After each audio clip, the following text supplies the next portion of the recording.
evening, y'all. I'm Raquel, and we have Stefan, and we're going to talk about our love of Studio Ghibli films. Indeed. Let's see. We got Mora Kitty in the chat. Hello. We got Rod Thunderheart.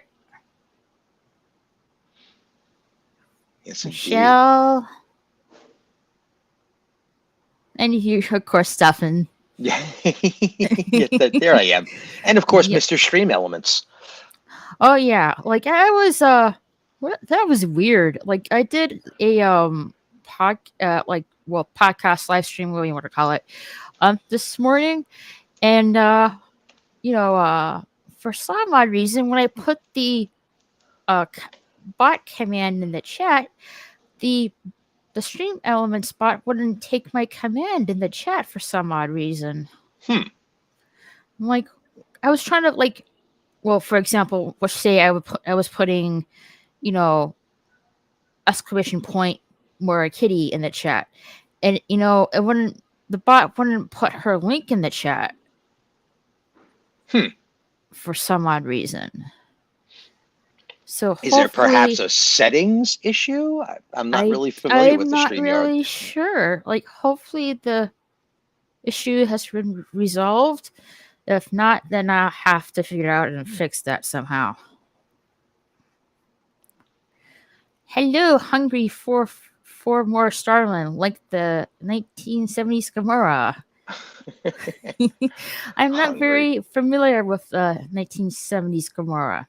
That's the Godzilla monster that's a giant turtle. Ah, okay. I'm not really familiar with my Godzilla movies. I think you would love them. They're actually kind of adorable. Almost all of them are kind of adorable, even though they're monstrous. Those giant monsters are always, they've got a cute factor. There's something about Godzilla that I've always found a little adorable, with his great big eyes and his kung fu stances and stuff. It's kind of funny. Cool. I've seen a couple of the earliest films of Godzilla with my friend Gary and Dr. Foreman, but the rest I haven't really seen. Yeah, they're all kind of the same. Hey, Michelle. It's always fun to see those older Japanese properties, so you can kind of clock almost the history of giant monster movie.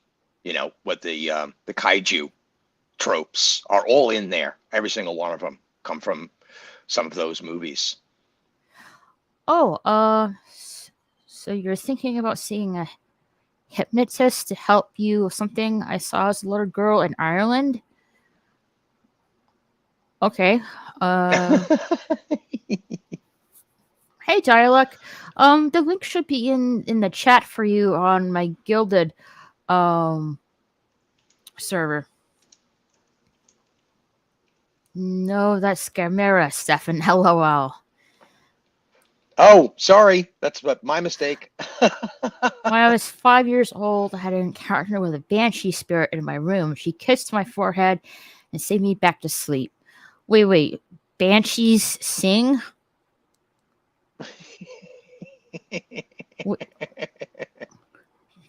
I thought if you hear a banshee scream, you're dead, kind of thing. And that's not something I would like to that is no spirit I would like to encounter, to be honest. Yeah. I think that it might have been a Banshee Spirit. We'll have to do some deep hypnosis to find out for sure. Are you sure it was not some kind of, I don't know, angel or something like that? Yeah, or one of those extraterrestrial guys, perhaps even too. Gamora is an interstellar assassin chick from the Warlock comics. Ah. Oh. I don't. Gamora, as in Gamora from the Guardians of the Galaxy band. Is that the same Gamora? I don't know.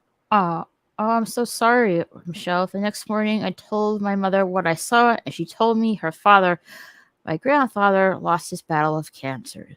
So you did see some kind of angel. Wow, that's really cool.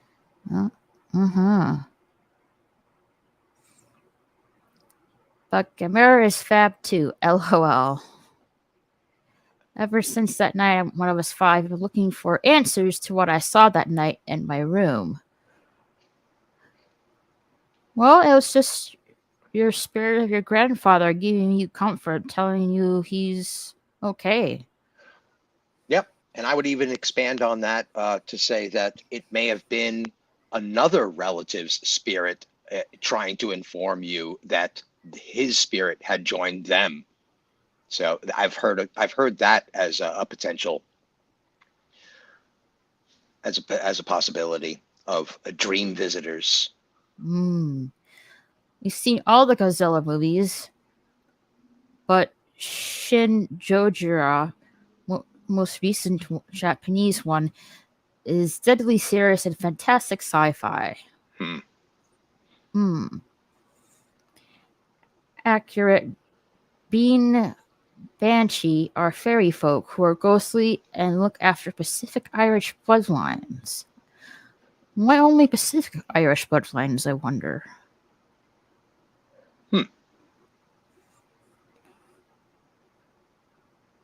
The are you say Guardians or like Guardian? I think that's what he's trying to The say. Guardians iteration is inaccurate, but yes.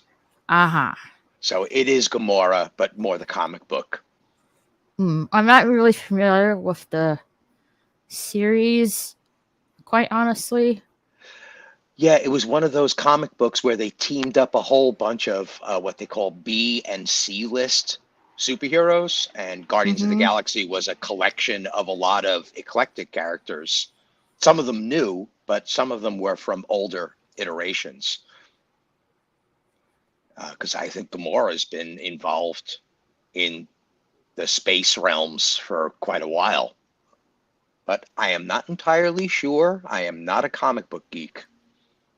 Me either. My knowledge of comic books are nil to none. Yes. I mean, like, where did you honestly start? Like, spending decades of material. I know. Yeah, it's hard to find an entry point at that stage. You just gotta, just grab something off the shelf that appeals to you and see where you go. I always went with what art I found the most appealing, because there were so many titles on the shelf. I can look at this. I could flip through the whole book and not even read it. This stuff is gorgeous, and you go from there. Kind of like manga. Manga's much the same way. It's like, oh, these characters look like a bunch of fun. Like, I mean, I love manga and anime, but yeah, like, where do you honestly start? I mean, the first Superman comic was from, the really late 30s. Yep. Actually, there's a reviewer out there. Her name is the Noob Reviews. Reviews? Okay. Yep. And she just recently got into comic books. So she's started her exploration. She started off with like some old Conan issues from, I think, the 60s or 70s, and just started milling around and discovering on her own what she liked. And she's developed quite an opinion on the subject. She's now an official, comic book geek in her own right, and she only just started exploring like in the last couple of years. Cool. Hey, Sephiroth. Well, okay. Let's get back on track here. I don't want to get too off topic here. Indeed. On my birthday, I bought 3 manga books to treat myself. Awesome. Nice. Don't start with Western comics, Raquel. Stick with manga. It's like a rabbit hole, sometimes a quagmire. Yeah, that's why, anime and manga are doing so well, because they don't have this ridiculous political woke propaganda in them, really. Yeah, and most of the books have their own brief history. Some of them have epic histories, but a lot of them have fairly brief histories to go back on. All right, let's start talking about the first Ghibli film. Let's see. Let me get my slides here. Okay. There we go. Nice. Studio Ghibli. That little bunny rabbit character is awesome. Yeah, I think that's from Totoro, I think. Yep. Yeah, it has to Yep. be Totoro. Yeah. All right. One of the films we're going to start off first is Nausicaa, Valley of the Wind. Now, when I saw this film, it was like it said it started off the aftermath of a catastrophic event. So this is like a apocalyptic future in a sense. Yep. Let's see. And you see this girl flying on some kind of flying machine. I don't know what you would call it, some kind of glider or something like that. Yeah, I've always considered it to be like the equivalent of a surfboard, but for the wind. All right, here. Sorry, I'm just getting my notes here. Yeah. So 1,000 years have passed since the 7 days of fire, and an apocalyptic war that destroyed civilization and created a vast toxic jungle. A poisonous forest swarming with giant mutant insects. In the kingdom of the Valley of the Wind, it's prophesied that a savior in blue robes descending onto a golden field will, forward them into the future for I don't know, better times, so to sense. Mm-hmm. And I like so in like I don't want to give if you haven't really seen this film, I don't want to spoil it too much, but yeah, she regularly, I guess, goes into the toxic forest jungle, trying to find a way to grow plants that are not poisonous in a sense. And once one of the characters in the film, I know Patrick Stewart voices him. Oh yeah, Lord Yupa. That's his name. Lord Yupa. Yep. Yeah. And Lord Yupa is amazed that she created this little I should say this growing plant room to prove that the plants can't be toxic. It's mostly the I don't know, the soil, I guess. Yeah. She gets clean soil and clean water and raises the plants all from seedlings from the toxic jungle. And it turns out that the plants and the jungle aren't the enemy. They might actually be the savior. It's almost like a giant scab, and the insects are working within the scab to try and heal the earth. And all the poison is the poison embedded in the soil of the earth. And these plants are trying to process it so that the earth can be reborn. Mm-hmm.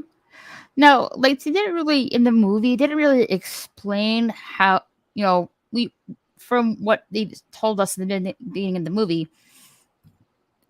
This was some kind of apocalyptic war that destroyed civilization and created this toxic jungle. Mm-hmm. Hello, Dialect. How did the environment get toxic? Was it something chemical or something man-made? The film suggests, and of course the time period that the film was written in also suggests that this was a Cold War allegory, that Nausicaa's world is a post-atomic world, a post-atomic cataclysm world. And the story creates an allegory in the form of these metaphorical giant beings that are almost like atomic weapons. They even have a domed, pointed head on them, like a missile. Right. And they were weapons that basically devastated the earth at somebody's command, probably some long-lost political structure. Mm-hmm. So civilization was pretty much advanced before that whole catastrophe happened. Mm-hmm. Yeah. And it kind of sent them back to the, I don't know, to me, like, back to the Dark Ages. Yeah, and that's why all of these kings and queens, there are princes and princesses in these realms, and civilization is just trying to get back up on its feet. Right. And this catastrophic event happened at 1,000 years ago. Mm-hmm. Mm-hmm. Now, I love the animated art style to this film. It's, well, there's so much detail and stuff like that. Mm-hmm. It's very, very beautiful. The scenes are beautiful. I like the story they're trying to tell in this film. Of civilization trying to get back to its feet after this catastrophic event, and living, living with these mutant insects, so to speak. Yeah, and Hayao Miyazaki basically introduces us to his voice in this film. His the insects and all the flying machines become almost a staple of future Miyazaki pieces. He loves the advancement of aircraft technology. It's a big fetish of his, which is where we get, Pocoroso and all of the flying machines in Howl's Moving Castle are all akin to that. Dalek, there's an awful lot of background noise in your microphone, I think. Is there a little bit? Yeah. I'm sorry. No worries, no worries. No, you're good. Let's see. Is that the one where the brother and sister enter an ancient world through a cave? Through a cave? That's a much more recent piece, I believe. I think I know which one you're talking about. No, that's not Nausicaa. That's not Nausicaa. No. No. Hey, Sonder, how are you? And also organic life as tech too. Yes, organic life as tech. Yeah, the Japanese love their biomechanical. Oh yeah, they things. Definitely. And yeah, tentacles. Weird enough. Yeah. Yeah. Still got new live action Full Metal Alchemist to my list to watch next. Then on to Sakugan. Yep. Not familiar. The ever expanding world of anime. I'm not surprised. So let's see. So what does the background noise sound like? Does it sound like a bit of buzzing sound every now and then? Yeah, it sounds like like you're watching something and it's playing in the background. That's what it sounds like. Oh, just a bit of chatter. It might. It's much quieter now. I'll say that. It might be an echo from my headphones. I'm not sure. Yeah. Well, then that's that. We don't try to solve problems that are insoluble. Man, I can turn the volume down on my. Have you heard of an anime movie called Beethovens Fifth? I think. I'm not sure if that's a Ghibli movie though. Beethovens Fifth. No, that is definitely not a Ghibli film. No. Beethovens Fifth. Let's see here.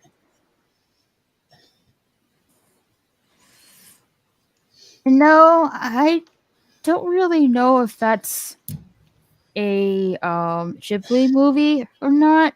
No, it's not. Absolutely not. No, I don't think so. It's not. Hey, I don't get it's the not. It's strange. not even. It's not even animated. It's a live action comedy movie about a giant dog.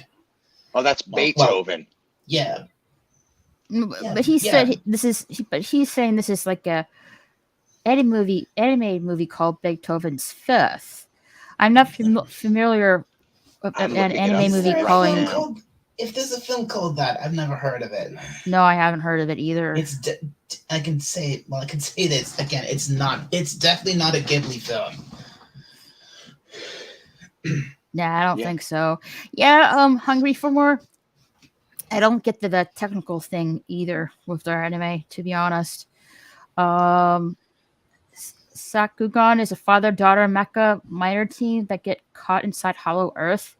So flippin' cute. Not really familiar with it. I love food. Hello, I love food. And I don't even know how to pronounce it. This name, but hello. That ad that shouldn't be. That ad that shouldn't be. That's that Matt. ad How you that doing, Matt? shouldn't be. Okay. Hello. We call him Thad, actually, in local circles. Thad? Okay, Thad. Hello, Thad. Hello, Sakura 315. Nice. This No, is a very happy not chat. the movie Beethoven about the dog. LOL.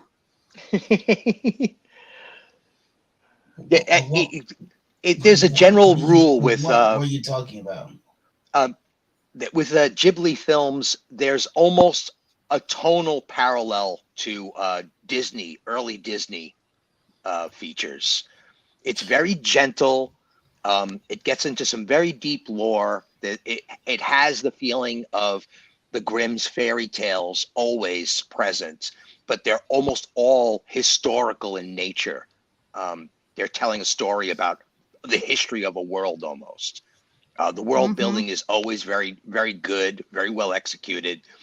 But the storytelling and the characters are more gentle for a more general audience. These are family films for the most part. Well, family friendly. Well, most of them, yeah, but definitely most of them, yeah. All of them. Yeah, no, but for a general overview, most of the Ghibli films are for general audiences. They get very adult, but not adult in a hentai sense. They get more adult in an intellectual sense. No. Beethovens Fifth is the fifth movie in the series of American movies about a dog named Beethoven. Yep, that's what I thought it was. That's what I was talking about. That's what I thought that other person was talking about. But it sounds like he's not talking about that. So what was he talking about, or that person talking about? As far as I know, I don't recall an anime movie being called Beethovens Fifth. I've never heard of an animated film called Beethovens Fifth. No, or Beethovens, however that was supposed to be said. Yeah, I'm not finding it anywhere. It's all pointing towards the Big Dog movie. Yeah, exactly. But that's okay, Saunders. Sometimes we can get confused. Yep, anime is almost built to be confused about. Same way with comics, really. Yeah, to be honest. Yeah, anime's crazy, and that's why we love it.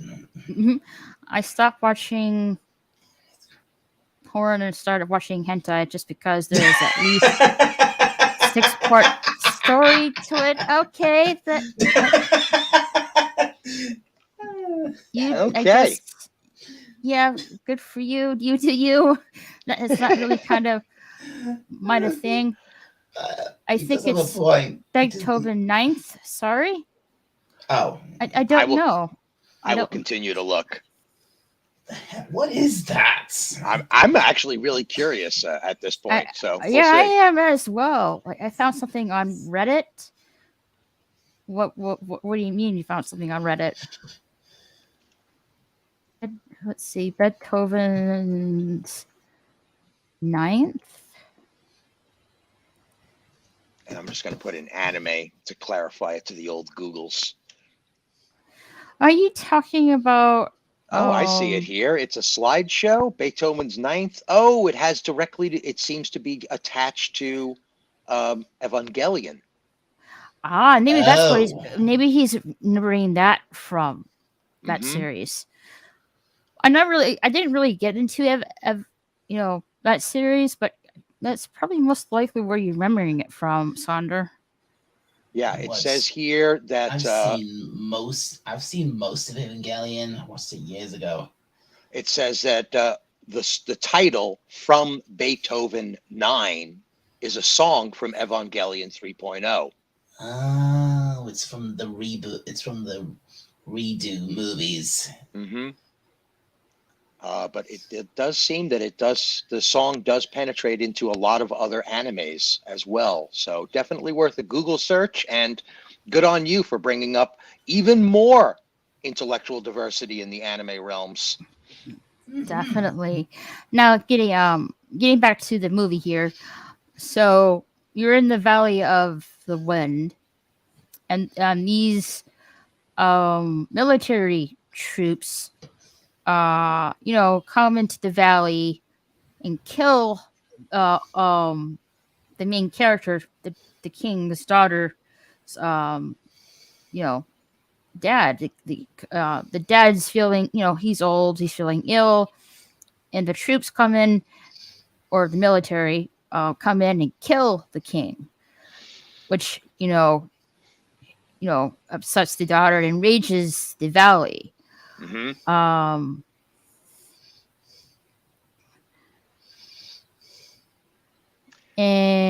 in the Yupa discovers a secret garden of jungle plants that are reared by Nausicaa. According to her findings, the plants that grow in clean soil water are not toxic. The jungle soil has been tainted by pollution, which is not really good. Right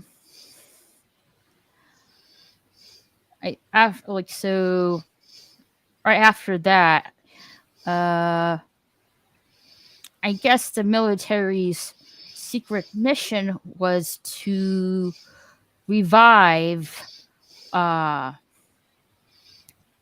of these bioengineered tech giants for some, I can't remember what for, but some for nefarious purpose. Yeah, they were planning on using it to destroy the toxic jungle once and for all. They thought they had found a super weapon that could save the whole planet, but they wound up in the Valley of the Wind because their aircraft couldn't carry the vehicle. They used their largest vehicle to try and transport it back to their homeland, but they couldn't make it. So they wound up crash landed in the middle of Nausicaa's valley. And so our story began. Hey, rough girl. I thought the main Nausicaa's. Well, I thought the main character was called Nausicaa. Yes. Yes, that is correct, Dalek. I have seen this film. I should know that. And I saw it in its original form, called Valley of the Wind, the American adaptation of it. Back when it was first released, back in the I saw it in the early 80s. Yep. Yeah, 1984. So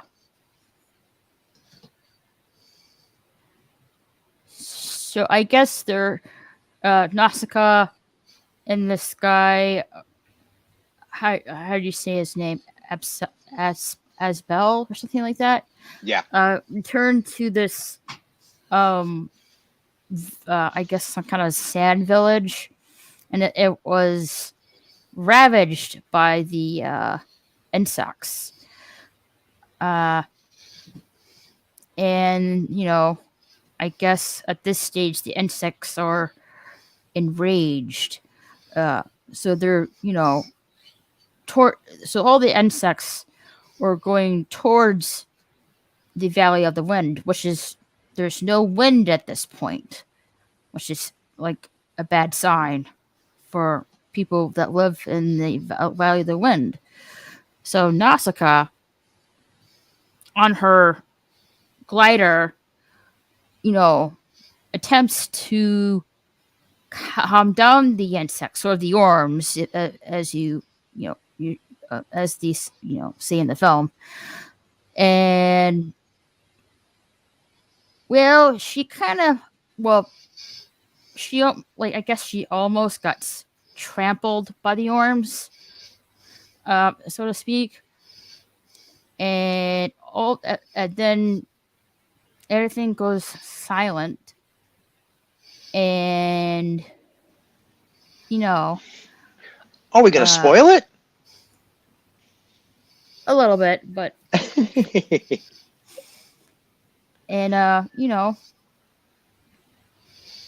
you see the orms with their yellow tentacles raise up Nausicaa to the point she looks like walking in a golden field with her pink dress. It was a pink dress, but it was it was soaked by the blood of the baby orm she was trying to save. So her dress looks blue. And it was prophesized, a man, dressed in blue clothing, walking in a golden field would fulfill as the savior of the Valley of the Wind. Mm-hmm. And that was Nausicaa. It's a really good film. I it's really a good apocalyptic film. I love the character Nausicaa. I like her, her glider and stuff like that. I'm not really sure if that glider is wind propelled or some kind of engine on it. Yeah, it appears to have it looks like almost like a ramjet. As air goes in the front and gets compressed out the back to kind of help her propel. But for the most part, she's using the wind to kind of surf and gain speed like a glider would normally do, like a regular traditional glider in contemporary times. But she's become a master at using the wind to help her get the vehicle motivated, and only uses the thruster to catch up or gain speed. But she was taught by her father, and it was obviously some leftover technology from the previous world. That's certainly the impression you get. But my favorite part about this was Nausicaa predates a lot of the powerful female characters of the 80s. She's right in the same shoes of Ripley from Alien. She's a strong, capable, gentle female who wants nothing but to save the world from itself. Right, and she's not man-hating, toxic masculinity or stuff like that. No. We don't see anything of that sort. No, as a matter of fact, she's more Buddha-like. She certainly tries to see the middle ground in almost everything. Exactly. It's only at the death of her father that she ever becomes enraged enough to raise a sword to another person. I just, I love the artwork in this film. I love the story, they're trying to tell here and stuff like that. The insects or the worms are interesting to me as well. And this whole prophecy that somewhat foreshadows Nausicaa as the savior of her village, and trying to prevent this ancient old world technology destroying their world supposedly. Yeah. The big message is we can't use the past as an example on how to proceed. We need to come up with brand new ideas because the old world destroyed itself with all of these silly ideas. So we can't use any of Mm-hmm. it. We need to use the old ways, which is where the future lies. Exactly. If you won't, if you know, the world is, if you don't learn from your mistakes or the past, you're doomed to repeat them in the future. And like I was saying too, this is the first time Hayao Miyazaki presents us with his ecological standing, because most of his films have an ecological message embedded within them. In most of the forms, either be it historically or in fantasy or in science fiction. The message is always that we need to save the environment, that the old ways are the right ways, that the farming culture of Japan has some wisdom to it after all, and that the woods needs to be preserved and respected. Especially our ocean. Stop, like, you know, throwing plastic or garbage onto the, you know, onto our lands and onto our oceans. It's toxic for the environment. It's toxic for the animals. Anime has a strong positive female characters ever since the 1970s, like June and Gatchaman. Now, like, before we move on further, what are your likes and dislikes about this film? Take it away, Dalek. What do you think should have, like, what's something in this movie that you disliked, the thought that you could have improved on?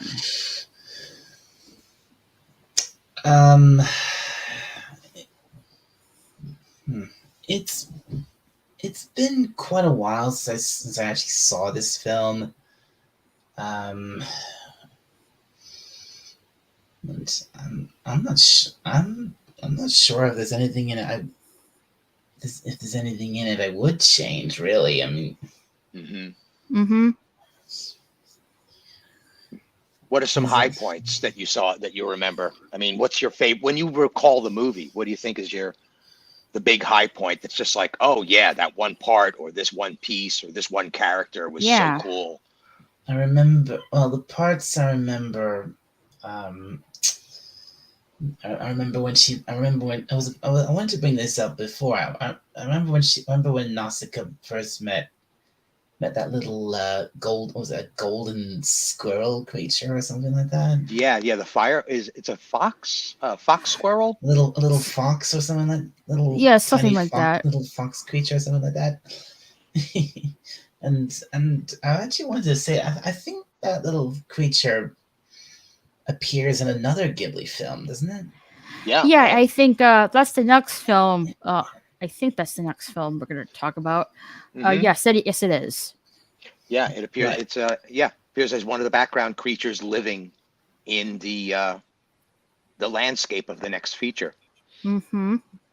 Yeah, we'll be talking about the next film, which is Castle in the Sky.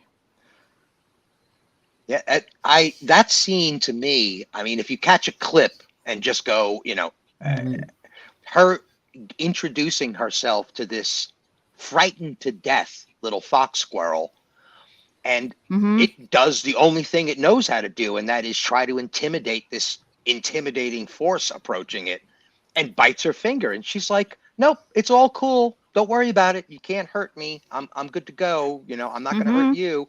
And then the fox squirrel just relaxes and completely astonishes Yuppa. Yeah, like, I get once the little fox squirrel got note that Nausicaa is not a danger to this little creature. The creature licked her hand. Yep. Or finger. Yeah.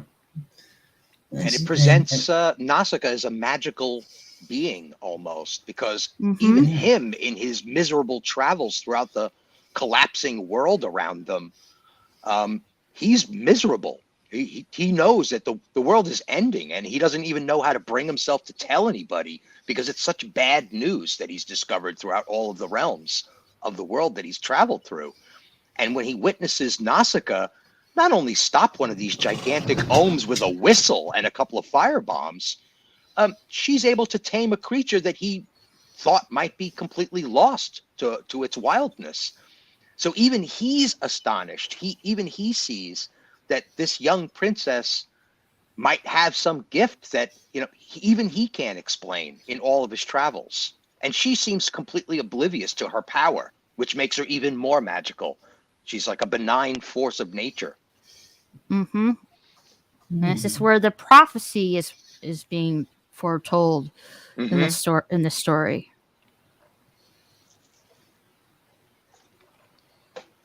A lot of the little creatures see in Ghibli films are Japanese religious spirits and gods. Oh, hey, Revan. Hey, Potato Revan.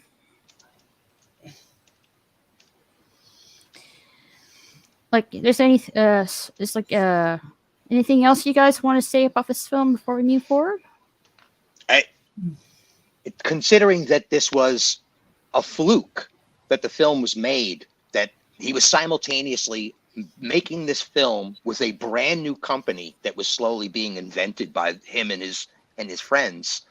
He was also producing the manga at the same time.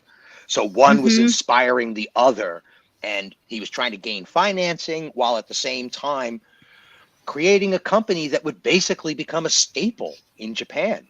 This is the beginning. This film right here, if you love Ghibli movies, but you haven't seen this one, this is the mother that basically birthed the entire studio.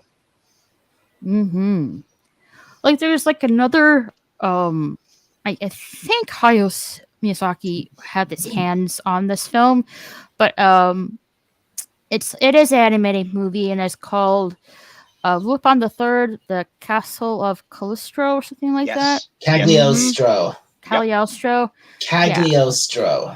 Okay. Cagliostro. Okay. Cagliostro. Cagliostro. Okay. A bit of a tongue twister right there. That is a real it's a Lupin the Third film. That is a really fun movie. Definitely. And that's where a lot of the animators in Studio Ghibli cut their teeth, was on the Lupin series. I mean, that film introduced me to Lupin the Third, and since then I've seen some episodes of the anime, and I think, wow, this series is brilliant. Lupin the Third. Yeah, the original one from like the early 70s is absolutely solid gold all the way through. Yeah, I've seen a few episodes of that. It's fantastic. It's brilliant. Lupin is a great character, and so is his little gang of misfits. They're great. And they're driving around a Mini Cooper, or not a Mini Cooper, a Fiat 500. It was like a little Volkswagen / Beetle car. Yep. And it actually, in the next film we're going to get into, Castle in the Sky, the robots in that feature film actually made their first appearance in a Lupin episode. Oh, they did. Really? I wasn't aware of that. Yeah, there's a bank robbery episode that is an homage to a robot bank robbery episode in the early 1940s Superman animated series. So it's an homage within an homage within an homage, which really put the whole thing on the map. Like, so the game that fits in Lupin the Third are like Jin Daisuke, Fujiko, and Goemon. And of course, Inspector Zenigata was always trying to catch Lupin in the act. Yep. Yeah, he's one of the first noble thieves. Stuff. Yeah, Lupin would never harm anybody unless they absolutely deserved it, and he always tries to save the girl, especially the innocent ones. We call that a gentleman thief. Yep, one of the first gentleman rogues of the pantheon in Japan. So like, if you guys haven't seen Nausicaa, the Valley of the Wind, I would definitely recommend checking it out. It's a good apocalyptic story film of how we should respect our environment and stuff like that. Indeed. I think this, speaking of Lupin the Third, I think like a little while ago, I think they're doing like a special crossover. I think it's like a special crossover movie thing. It's a cross between Lupin the Third and Detective Conan. Oh, interesting. Cool. Yeah, that's interesting.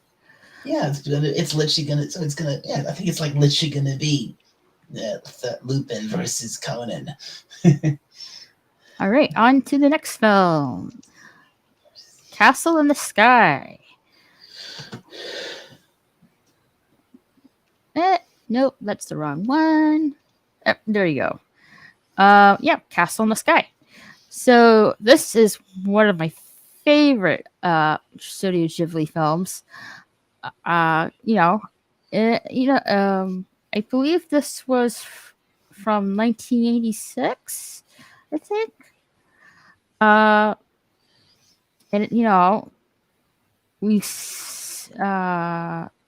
I believe we see this airship and this little girl,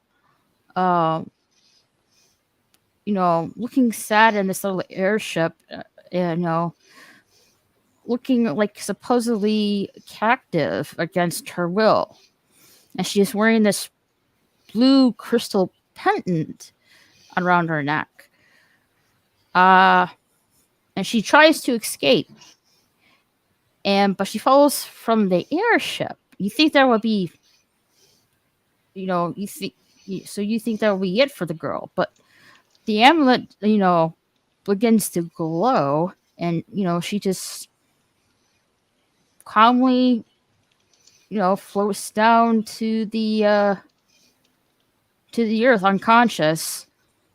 And this orphan boy, Patsu, catches her and takes her home to his home in a mining town. And, Patsu shows Shita, that's the character's name, about this legendary floating city, Laputa, where Patsu's father supposedly went to.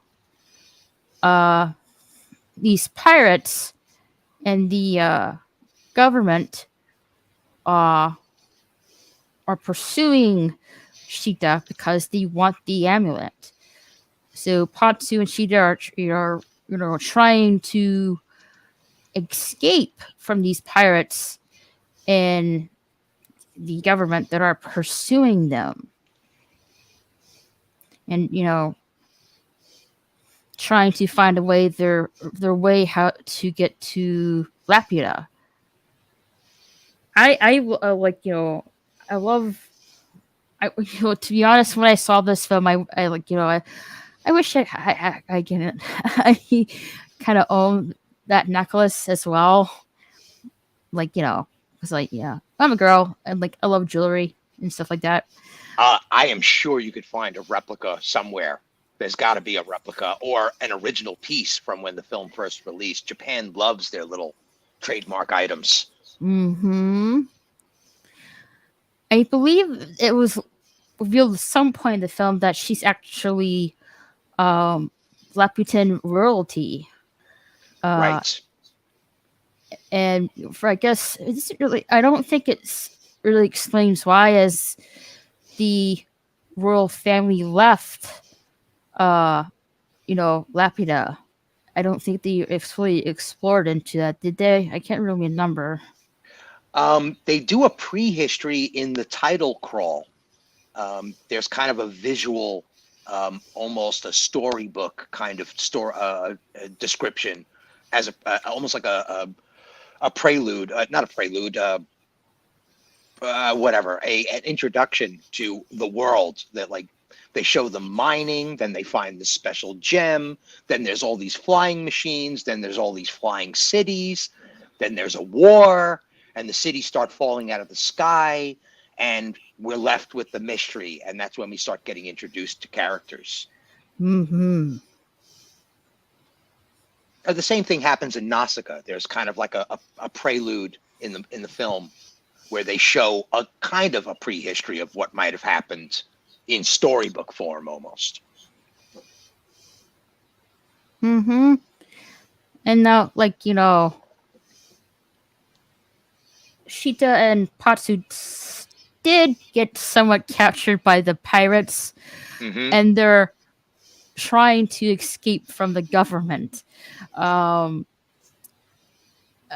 Getting in, somehow trying to get into Lapida with this huge cloud-like structure that's like a, I don't know, some kind of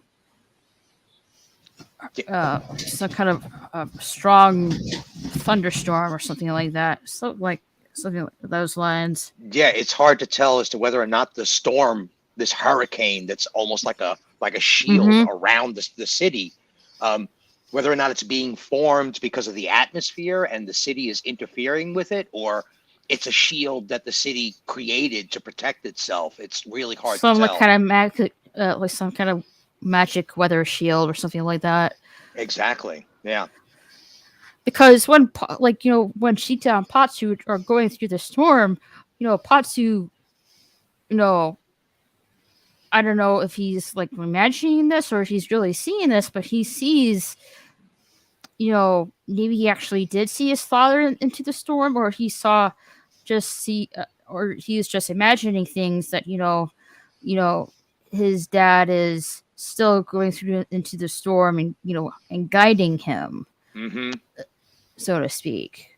Yeah, this it's certainly very similar to a lot of the tropes, like Racer X in the Speed Racer universe, where a ghostly character from their past helps them along. And yeah, I think that it's hard to tell whether or not it's a ghost, an apparition, an imagining, or an actual recording in the storm of his father trying to fight the storm as well. So it's magic. We're dealing with magical items and a magical world.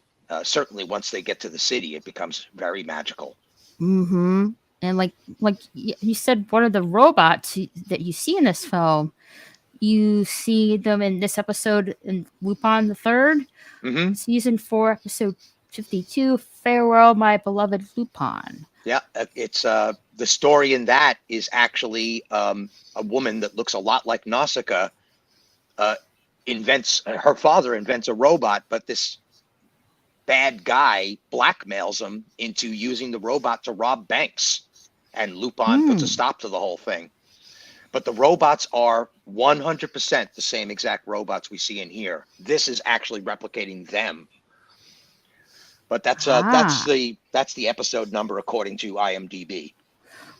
Well, before we I should have mentioned this earlier. Before we Patsu and Shita, you know, are trying to get through Lapida, you know, I think there were Shita was some kind of castle, some kind of ancient castle structure on Earth, and in her days, she accidentally recites a spell that her grandmother taught her, and unintentionally activated the robot.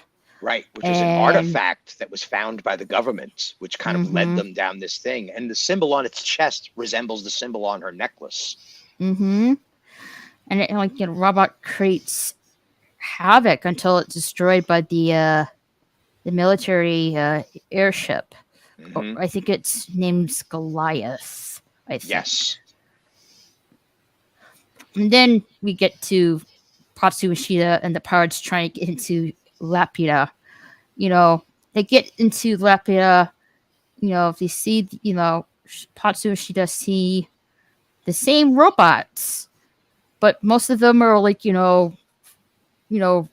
dead and frozen, not working. Only one of them is still working and taking care of the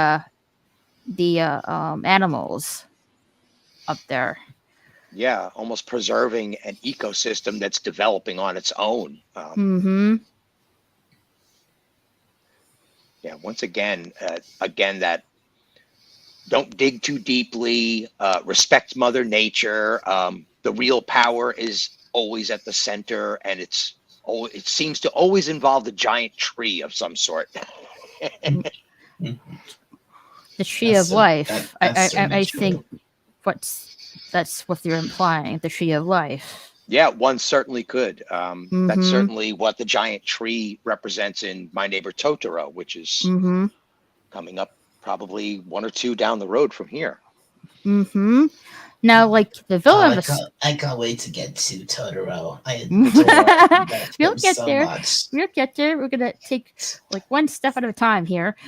And we'll get there though. But the villain of the story, I think his name is Muska or something like that. He's voiced by Mark Hamill. Yes, indeed. And it's revealed, when Sheeta is trying to, I guess in some way destroy the pendant and, trying to wipe her hands clean with it, I guess.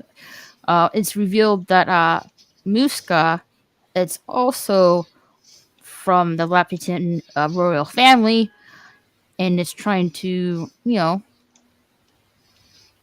harness the power of, Laputa for his own nefarious purposes, I guess. And,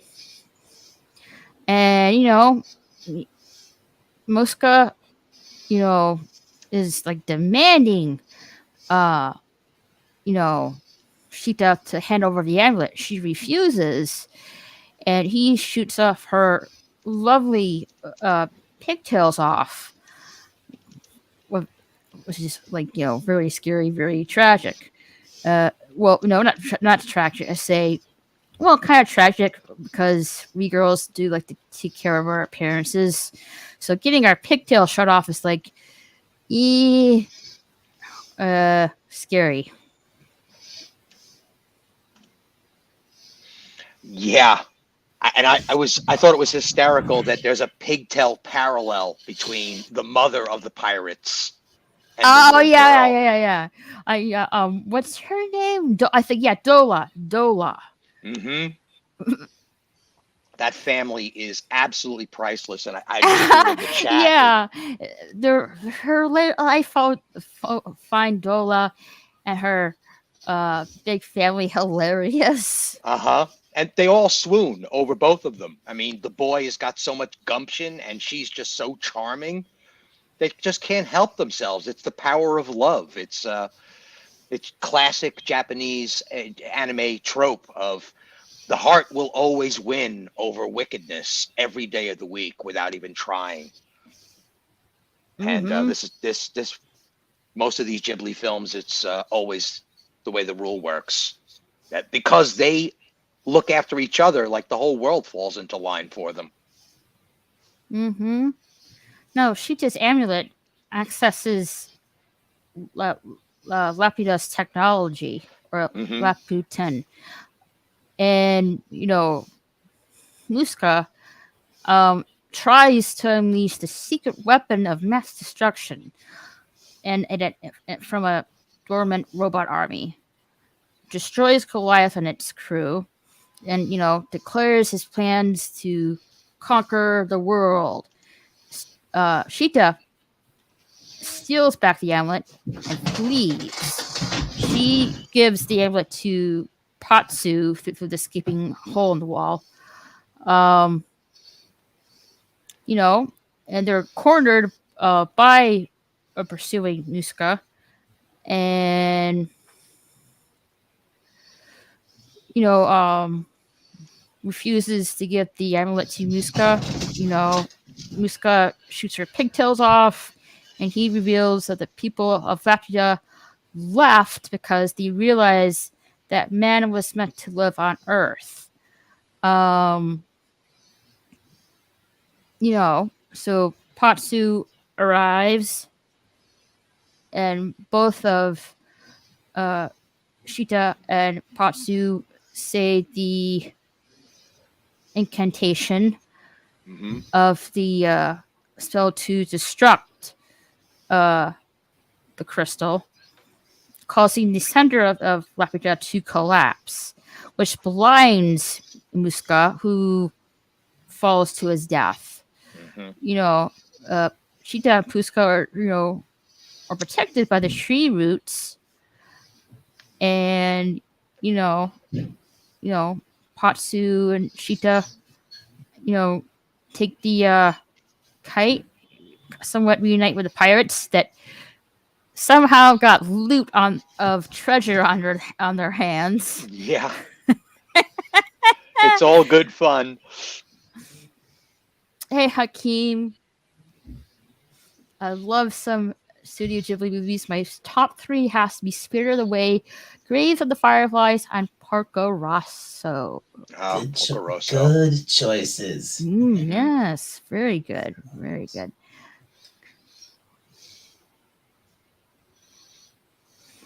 And then, I missed in the end credits, you see the castle Laputa floating in stationary orbit above the Earth. Yeah. But you see, go ahead. There's a real sense in Castle in the Sky of the whole Atlantean ancient world, ancient society, fallen kind of atmosphere, and it's almost as if even the people of Laputa just turned around and said, you know what? This was a bad idea. We're going to let it go. And they tried to live a simple life on Earth. And that's where her heritage comes from. But that one silly uncle just wants to reclaim the power for himself and causes all sorts of mischief. And then we get our story. But you see the same creature in Nausicaa Valley of the Wind, the little little fox. Yeah, the little fox squirrel thing is. There are multiple inhabitants of that, including giant fish as well in some sort of aquarium in the city. It's always a feast for the eyes. These movies. The robots that you see in this film are somewhat similar to the apocalyptic robots that you see in Nausicaa Valley of the Wind, somewhat. You're absolutely dome right. Heads. Yep. Somewhat. You're absolutely right. Every single scene, no matter what kind of scene it is, in any of these films, it is a feast for the eyes. You're absolutely right. Definitely. They spare no expense in creating this world so deeply. It's what I love about anime in general. They do not skimp on world building, and when they execute a world, it's full blown and completely well realized. It's like even the miner who is still mining this ore to make things float. Even he has like a whole backstory, and he's connected to all the characters in some unique ways and gives wisdom. That the old way is still filled with wisdom. Respect your ancestors. Very Japanese themes. No. That shouldn't. Thad. Okay, Thad. We're gonna just make sure I didn't get that wrong. He said Mark Hamill was Colonel Muska in the second Disney dub. The guy who voiced Magnus Lee in Vampire Hunter D Bloodlust was the original English voice actor. I'm not really familiar with Vampire Hunter D Bloodlust, but I like to watch it. But I didn't know there were 2 voice actors for that role, though. Yeah, there was an early American dub, kind of like Valley of the Wind, where the whole cast was completely different. And then there was when Ghibli united with Disney, and they did a dub for the entire Disney collection. That's when we got Mark Hamill, Patrick Stewart, and a lot of the other top flight voice actors. But Thad is a legendary dispenser of deep information. I watched the Disney dub, I seen the original one, and it drove me crazy because I didn't remember Mark Hamill in it. I hunted it down and chased the career of the other guy. I know, like it's like how you put it? It's like what's the term of it? There's this one film like with this like genie character, and people swear like this was the so-called actor that played the genie. Yeah, you're talking about a Mandela effect. Yeah. But it feels like that. Yeah, it can get that way with all these different voice dubs. I know somebody. Her name is the Peter Venkman fan site. She actually hunts down these eclectic dubs that are mentioned all over Reddit and stuff, and that's her anime fetish, is to find alternate dubs. That's what she collects. So there's something out there for everybody in the anime verse. Most definitely.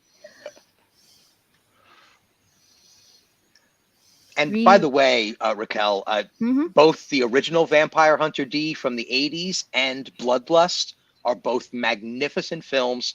Probably in typical anime fashion, they seem to know how to do a vampire even better than we do.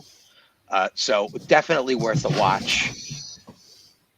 The Vampires universe is also a post-apocalyptic one, and he's a leftover from a world that discovered how to make humans into vampires, and they wound up taking over the world, and all kinds of fun stuff in that series. Great stuff. There's a lot of anime. There's a lot of anime with vampires. A lot. Yeah. I could imagine. Let's see. What I liked about this film was the fantasy element of it. This ancient castle, and and a mystery as to why that people left that so-called castle, and stuff like that. Like, and this girl who has the amulet trying to escape from her pursuers, and this young boy helping her to escape and stuff, and trying to escape the government and pirates along the way. Very I love the serene elements into this film. When I saw this film, like, I really want to get that necklace. I'm going to look it up right now. I'm going to see if I can find one. But I think at one point in the film, you meet this old hermit that lives in the cave. I think it was something about the cave that was once mine. It has the same stone or core as Sheeta's amulet. If I can remember that correctly. Yeah, there you go. I just found a necklace. There are multiple versions on Etsy and eBay. Ooh, nice. Maybe I should give myself that as a Christmas present. Yeah, I even see one that looks like it glows in the dark. So that would be a real. So yeah, if you just put in necklace from Castle in the Sky, you should come across them. They're ranging like $14 to $20.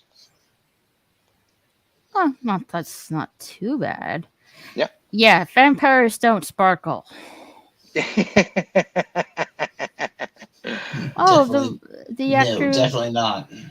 The actor who originally voiced we're talking about died around 20 years ago, but you probably heard his voice in something. I wouldn't know. I have to look it up. I couldn't honestly tell you. No sparkle, but Japan loved the Twilight books and films. Yep, that's why we got so many vampire movies after that from Japan. So where you guys see? I didn't say what I just liked about the first film. I think I wish they, I guess, be more a little clear with the backstory of how things got so apocalyptic. And in this one, I would like to see more of the backstory of Castle in the Sky, or Lapida. But otherwise, I find this film very enjoyable to watch. And yeah, what are your guys' high points and low points of this film? Go ahead, Dalek. Again, this is one I don't remember that well, but what I do remember is like this really cute. I remember this really cute moment. I think it's right when they actually reach Laputa or something, and then the boy, what was his name? Patsu. He's with the girl, and they're really happy. He picks her, he twirls her around. Do you remember that?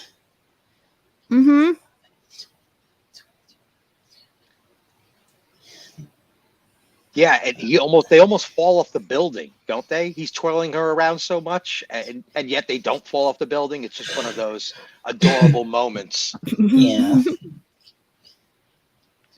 And there is a manga, and I will say that there is a manga for both of the properties we've covered so far, and I am sure the manga... Oh, that reminds me, like, Nausicaa Valley of the Wind does have a manga book set you can get. And it gets into the backstory of her connection with the insects, as well as some more details about the surrounding world and the history of the world. I would imagine Castle in the Sky does a very similar thing, as it always does in manga form. Definitely. No, these other film. Oh, hello, Insanity. Welcome. How are you? We're talking about some of our Studio Ghibli films that we like. Now, these other films I don't really have much knowledge about because I haven't really watched them. One of them is Grave of the Fireflies, which I hear is a really sad film, so I haven't really watched it. Yes, it is. It is. I've told people, I've said this to people before. If you watch this film, prepare for an emotional gut punch. Yep. Yeah. Do not watch it with children until after you've seen it. Also. So I just would watch this film if you're having a bad day, so to speak, I guess. It's depressing as F. Yeah. Love it, but can't watch it again. Yeah, that's what I'm hearing. So yeah, if it's like a rainy day or you're having a bad day, yeah, I guess it's okay to watch that film.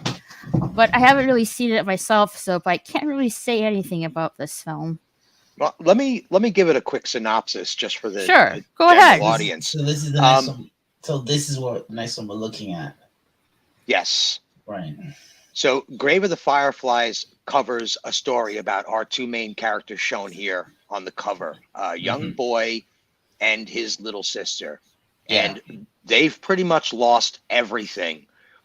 The entire story takes place as the end of the Japanese theater of operations, the end of World War II is about to occur, with the climax being the dropping of the atomic bombs at Hiroshima and Nagasaki. But during that time, we see them trying to survive on their own with the immature idea that they can take care of themselves without any help. And it just becomes a slow decay of survival. They're not able to find food. They're having difficulty cleaning themselves, but they try to hold on to what they can. But they barely survive to the end of the end of the picture. And I won't spoil it, but it is a deeply heartfelt story about what Japan was going through by the end of World War II. It was a losing battle, and society was being lost in real time as the bomb attack actually was about to happen. Society almost completely collapsed. People were turning against each other to, basically because there was no food, or his father was in the military, but he hadn't even received a letter from him in God knows how long. So it's a very difficult story, but deeply, deeply historical to the Japanese fight during World War II. Yeah, like I would most definitely recommend watching this movie if you're having a bad day. Yeah, because their day is definitely worse than your worst day. I don't care what's going on in your life. Their life was a little bit worse by far. Oh, you own this this movie? It was your first movie that you saw? Well, that wasn't really starting off the right foot. It's almost an art house film. It's so adult, so highbrow in its storytelling. Well, I would at some point check this film, but I'm not in a hurry to watch it though. All right, on to the next film. My Neighbor Totoro. Yay! Yes, Dialux loves this movie. It's hard to believe that this came out in the same year, that these two films are dubbed as 1988 feature films. Yeah, so, Favorite Fireflies is 1988, so is My Neighbor Totoro. And I love how Totoro was like a big cat, but at the same time like an owl-like creature. Yeah, it's like, is he a bunny? Is he an owl? He's a Totoro. He's a Totoro. Don't even try to figure it out. Think of Grave of the Fireflies as a historical film when you watch it. I guess that's true. Yeah. Yeah, there's another one in his catalog, The Wind Rises, which is a very similar story. I haven't seen that one either, to be honest. I haven't watched that one. Absolutely gorgeous. It's the top of his game. It's just before his first bout of retirement. He put this film out, and it was not well received because it's very pro World War II Japan in the film. So it wasn't very well received. I saw it in a Sony release in the theater because I'm a big anime geek and I had to. So, but anyway, back on track. Let's talk about Totoro. Kiki's Delivery Service was your first movie you saw? Me too. I love Kiki's Delivery Service. I do too. With the little black cat Gigi. I like this movie way more than I thought I would. Same here. Ooh, sorry. My dinner's coming back up. Nope. That's no good. I'm good. More than I thought I would. Yeah, I thought it was going to be too childish of a movie to watch, but that's not the case, really. No, when you've got a mother that's sick in bed and two little girls moving to a brand new neighborhood that they don't know anything about, it's got just enough of that adult tension to make it a serious movie. And these magical creatures come out to remind them that life's going to be okay. Everything's good. You're in safe hands. Yeah. No need to worry, as usual. Typical Miyazaki fashion. Again, right? Yeah, you see these little dark puffballs, many of them skirting across the floor in this old house. The what are they called? The dust balls, or whatever they were. Dust mites. Which the dust mites, or I think they're whatever they're called. What are they called? Susu Wartiri or something like that. Which we will see again in a later Ghibli film. Ooh, nice. Yeah. and I think they discover like these little two small spirits that look very similar to Totoro, but very very small form. And having all sudden all kinds of wacky adventures. You see one of the older sisters. I forget her name. Satsuki or Satsuki, maybe. Satsuki and Mei, I think. Yeah, Satsuki and Mei, I think. And Satsuki is like with her younger sister Mei, waiting for the bus to take them back to the house, and you see Totoro there, with a little, well, actually a big leaf on his head. Yeah. And that's where you see the cat bus coming in. Oh yeah, the cat bus. That's so classic. Cat bus.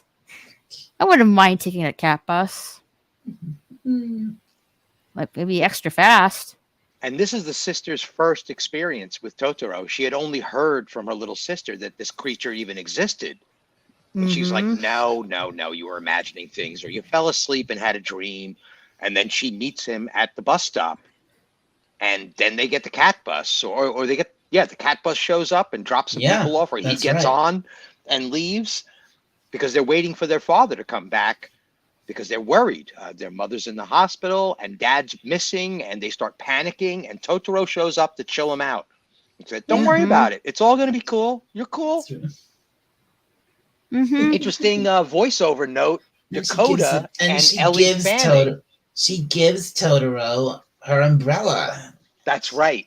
She does. Yeah, Dakota Fanning.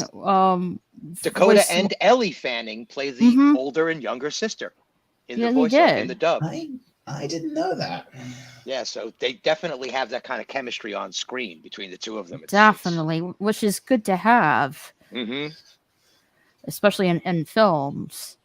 And I guess the girls and Totoro do this ceremonial dance kind of thing around the seeds that Totoro planted in the ground, and it becomes this enormous tree. Yeah. And they go on top of the tree and yelling into the distance. The next morning, there's no tree. It was all it was just all imagination.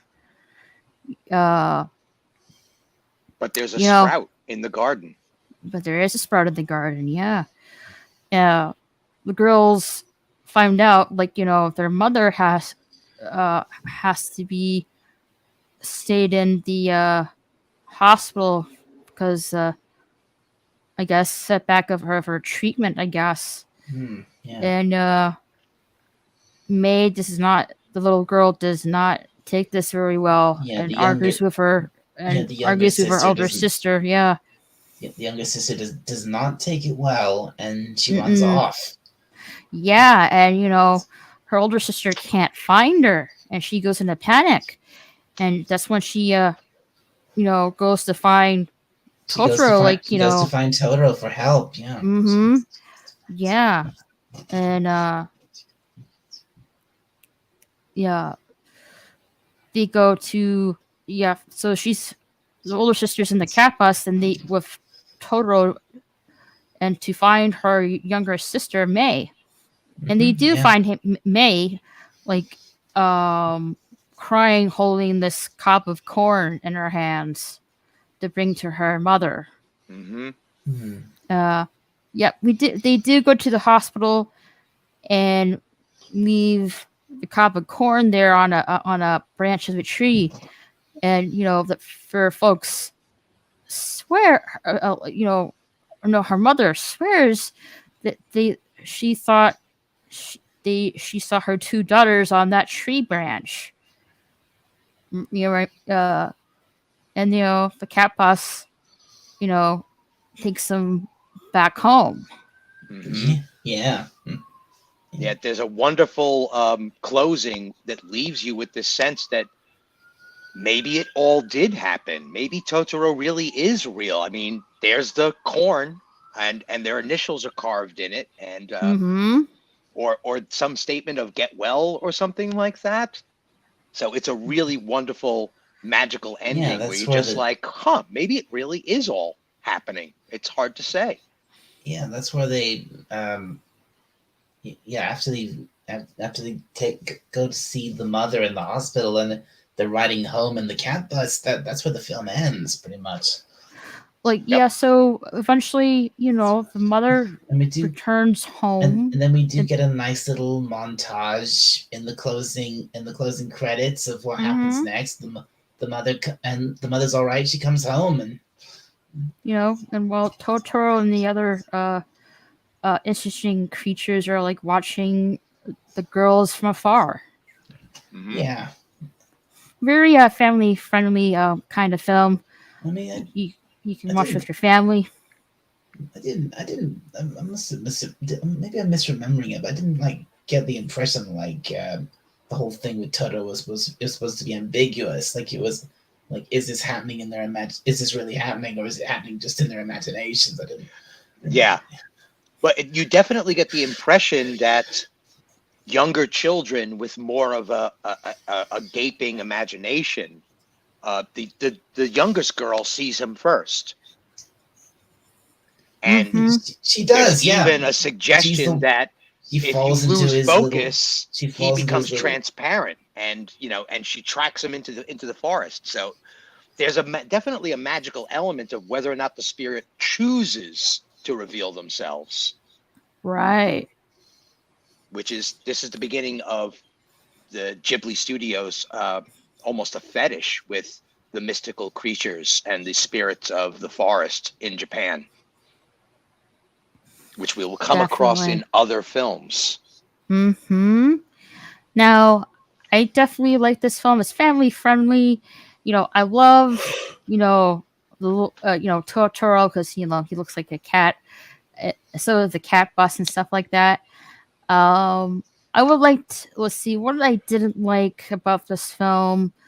I would like to see, a little bit more of the story of the we're trying to tell here in this movie. I'd like to see a little bit more of it than what we actually got.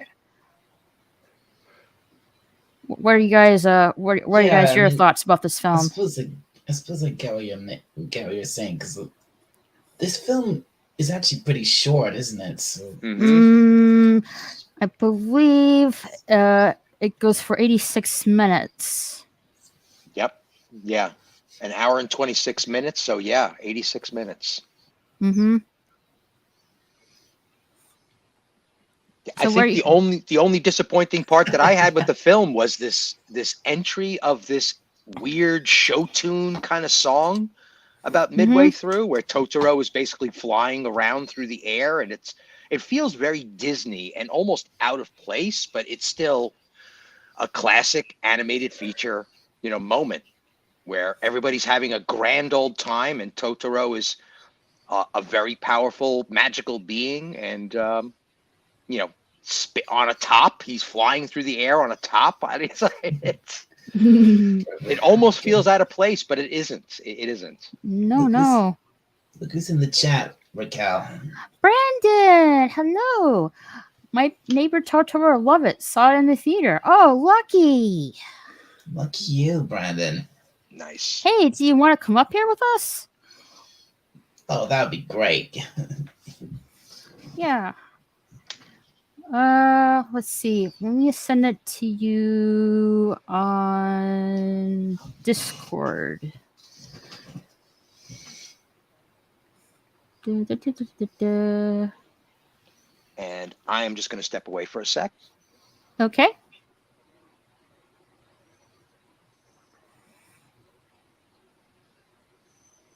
He says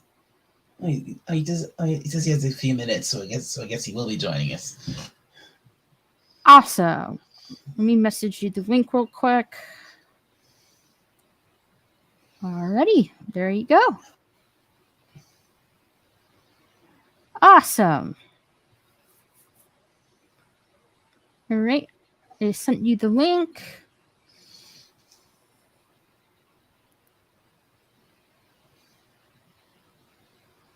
So, what did you like about this film, Dalek? What don't I like about this film? I mean, it's easily one of my top favorite of the Ghibli movies. It's utterly adorable from beginning to end. It definitely is. Like, apparently the house, Sasuke and Mei move into is actually real. I'm not really sure where in Japan though. Hello, Brandon. Welcome. Hello there. How is everyone tonight? Good evening, Very Brandon. good, sir. How are you, Brandon? I'm good. Good to see you, Dalek. Good to see you, Steven. Do I sound okay? I just switched out my mic for a Rode mic, and I'm still trying to figure out if it's dialed in or not. Actually, you sound really okay. You sound like you're coming in really good. Good. Yeah. That's most excellent to hear, since I can't hear myself. Yeah. Oh, I love this movie. When you think of Miyazaki in the early days, and you think of Ghibli in general, My Neighbor Totoro was it. When you think of just the merchandising side, they still to this day have tons of merchandising. My daughter, if I remember correctly, she picked up a Totoro backpack and had a few other, and actually had a Totoro plushie. So the impact of this is massive even still to this day. It's about as simplistic a story as it gets, but it doesn't have to be anything more than that. No, it doesn't. Just simple. Yeah, and the simple life, living outside of the city, being closer to nature, the wonders of nature. That's it's a pretty strong theme within most of these styles of films from Ghibli, and for any other maker that does more of the slice of life, little more down to earth type of show compared to the more more the mecha and all that type of stuff. Mm-hmm. Yeah, one of my favorite scenes in the movie is the father dispelling fear by laughing in the bathtub with the two daughters. That's because of the thunderstorm. Classic. Yeah, it's just the best way to chase away fear is to laugh at it.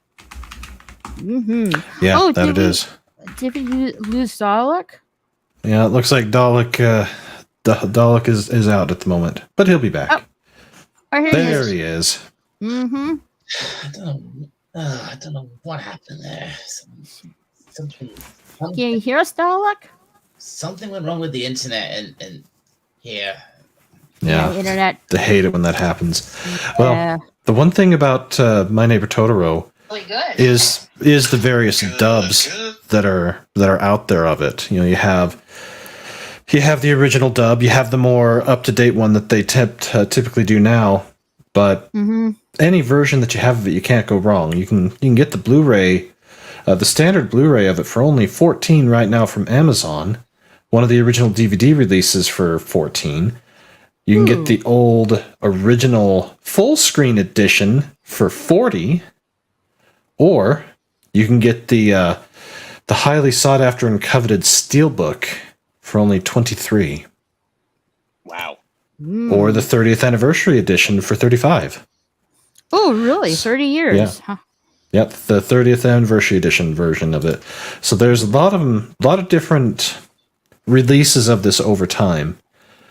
But any one that you choose to get or watch, you can't go wrong. This is just a timeless classic tale. It doesn't take up a ton of time. It doesn't take a lot of brain power to watch and enjoy it. And especially if you have younger children, let's say 8 or younger, they'll really get a kick out of it.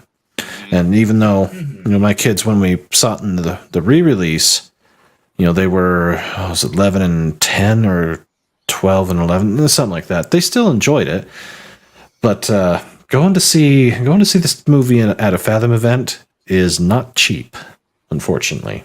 Yeah, $15 a person, no discounts.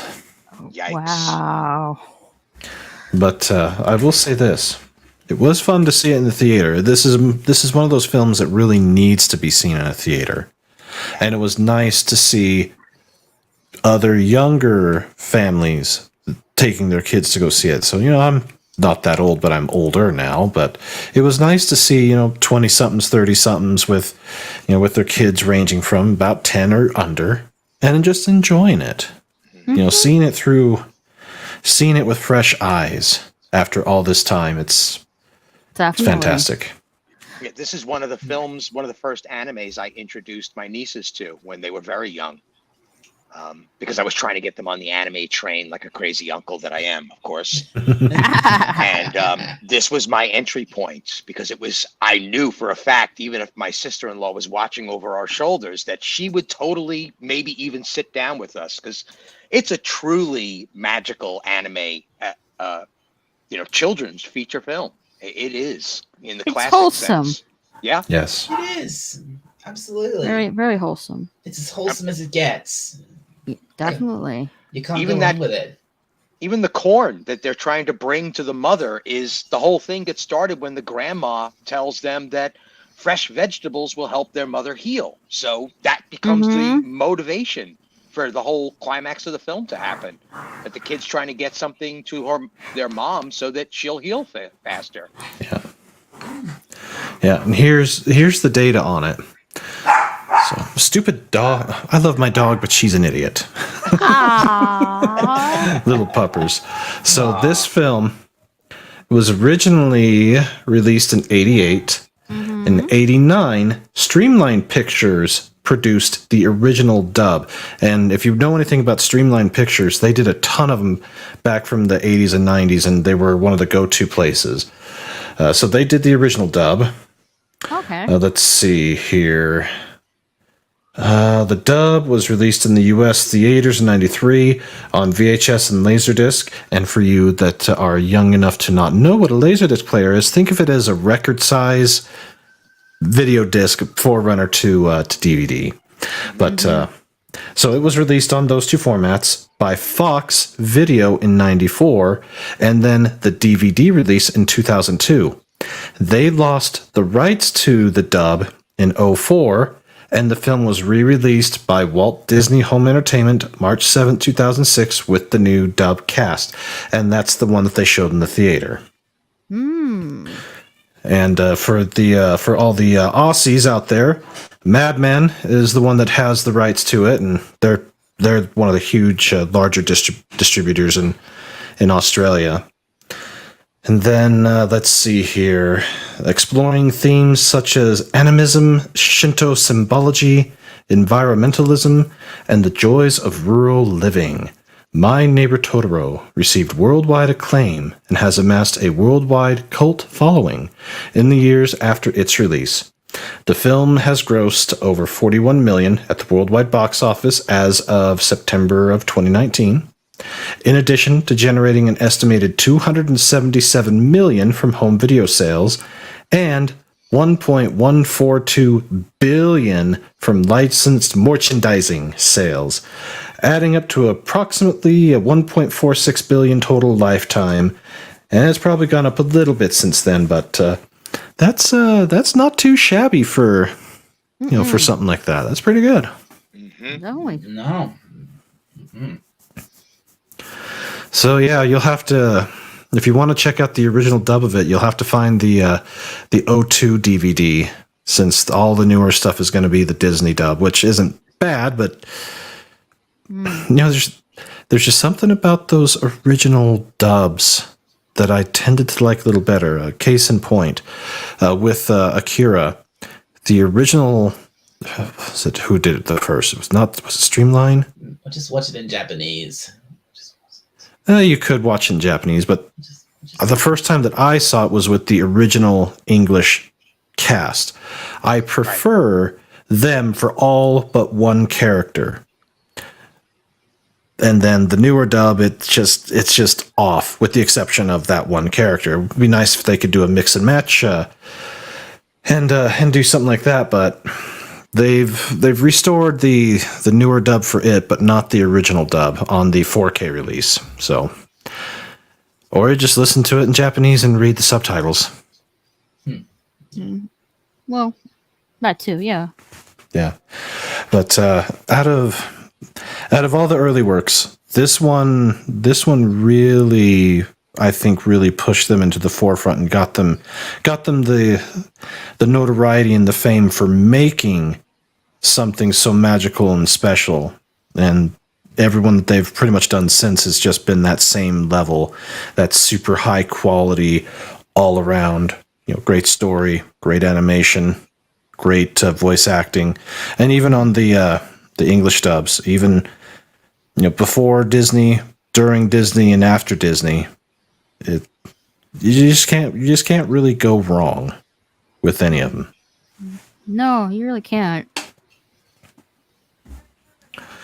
So my time has come and gone. I appreciate you sending me the link and here, Brandon. well, you're very welcome. Thank you. As always, it's good to see all of you, and you all have a great week. And I'll be out of town from Saturday till the following Saturday, but I'm gonna have some pre-records up. So be sure to enjoy them.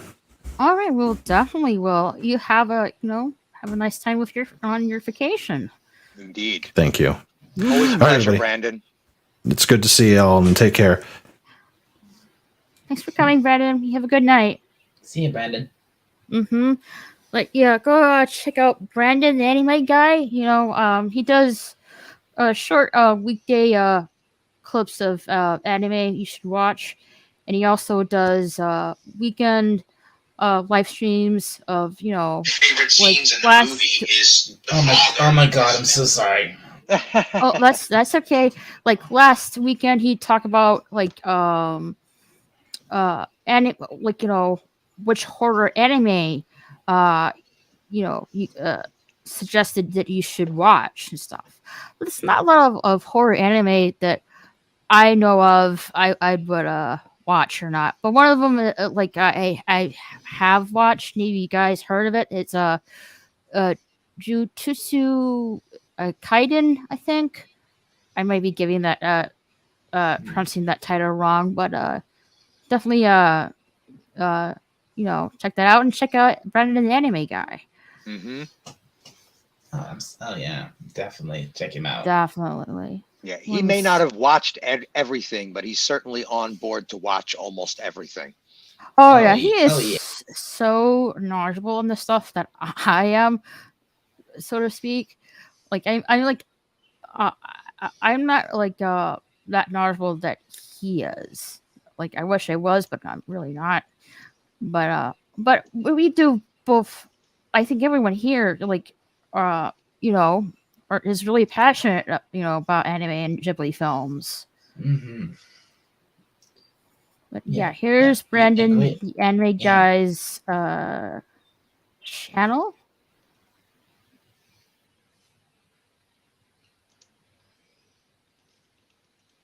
There you go.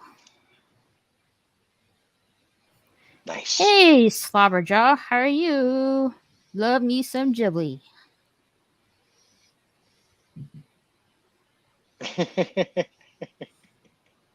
Yeah, there's Brandon, the anime guy's YouTube channel.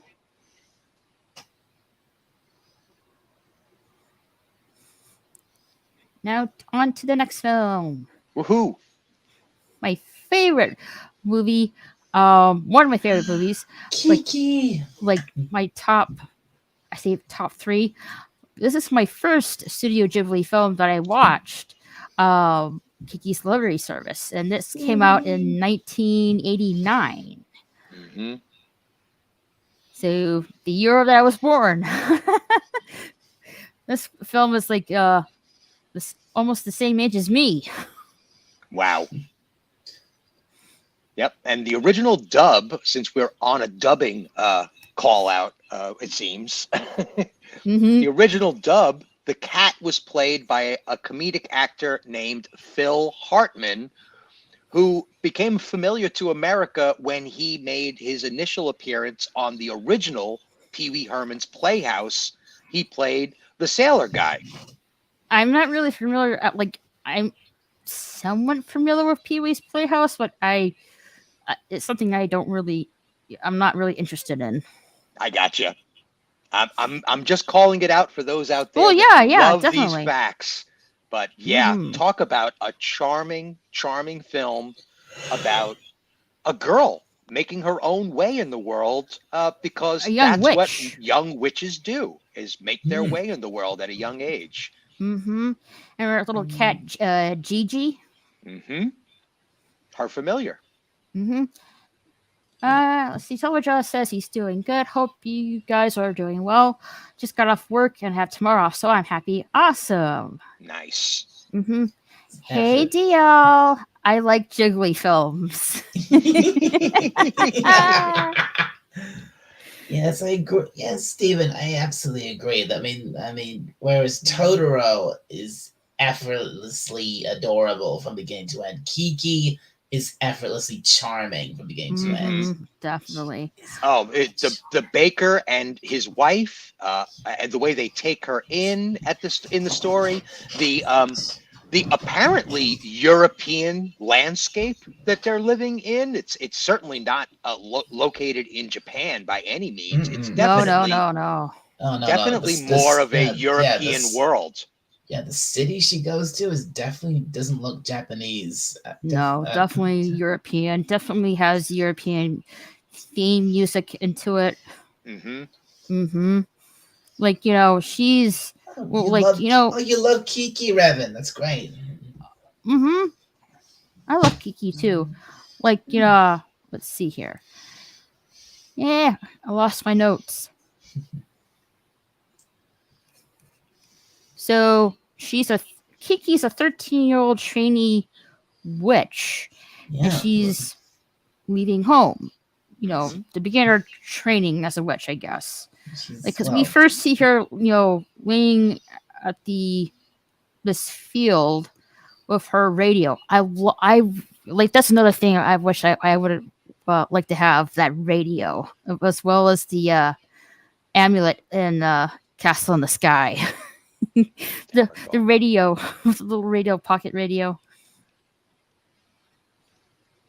And which makes her a contemporary witch, because who would imagine a witch with a radio? Yeah. Like, well, I guess she wanted to take her broom, and her mother was against it. Like, no, you're not gonna bring that broom. Take mine. It's more older. It has more experience. And she's like, all right, kind of like thing. Like, oh, fine.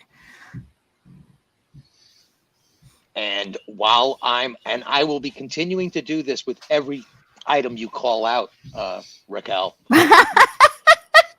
There is a replica of Kiki's radio available. Awesome. So there's that. Okay. Well, these are the things I thought as a kid. Like, oh, I would like to have that pendant. Like, oh, I would like to have that radio. I must have forgot she had a radio. Well, yeah, she was listening. Like, you see in this little poster right here. There's the little radio right near her hand. Yeah, she's hanging it off the front pole of the broom. It's so adorable. Good grief. She's so cute. It's actually cute. German Empire buildings with Nordic touches. Okay. Raquel, you have a phone that has a radio. Well, true. Yep. You want her broom? It could save it on air travel. Yeah, it could. Too funny. If only if that was possible.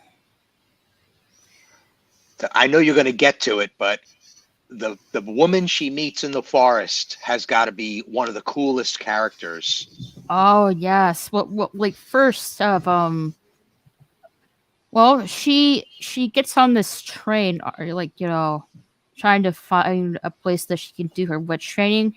Mm-hmm. And she's like, she goes in this hay barrel, and you know, after what was a clear sky, when she was, you know, flying on her broom, she meets this fortune teller witch that's still continuing on her training.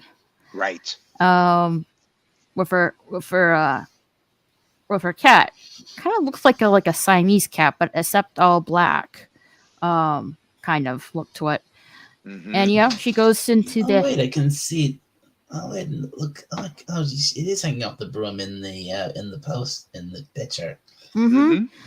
So she goes on this train where his hay is being stored in, and she sleeps with that, and she gets waken up by the cows that are eating the hay on the train. Yeah, and they like almost nibble on her foot or lick her foot or something. Foot. Yeah, they lick their foot. They lick their foot. It's like, eh! Kind of wake up call for getting your foot being licked. So she, you know, she finds her place where she can, you know, start her witch training in, and she meets this this woman from the bread bakery who's, you know, pregnant, expecting a child with her husband. At the time, I didn't I was watching the movie. I didn't think that was the husband. I thought it was just some kind of employee, but no, that's the husband. Yeah, that with her. You know, man, a few words. Definitely like, a few. No words. I don't think he has a single line of dialogue in the whole show. I recall. No. You know, and she starts, you know, staying in this board room area, and doing deliveries. And she meets this sweet old lady, trying that, you know, helping her, you know, with the planks of wood, you know, fixing the bulbs on the chandelier, and stuff like that. And at this point, I think she was this before? I can't remember. It's been a while, but I don't remember if she. Yeah, she was supposed to deliver this little black cat toy, and she's flying through the forest, and she gets attacked by these crows. Right. And then, you know, she loses the little kitty toy that got damaged in the process from these crows, and that's when she meets this young painter, Ursula, who's like drawing a picture of the crow, and, you know, helps repair the little cat toy for Kiki. And then, you know, she gets to the house to deliver the little cat toy thing. Well, before, Gigi volunteers. Gigi volunteers. Her cat volunteers to be a stand-in for the toy while the toy is being fixed. Yeah. And Gigi's all nervous because there's a big, looks like a Saint Bernard dog, that lives at the house.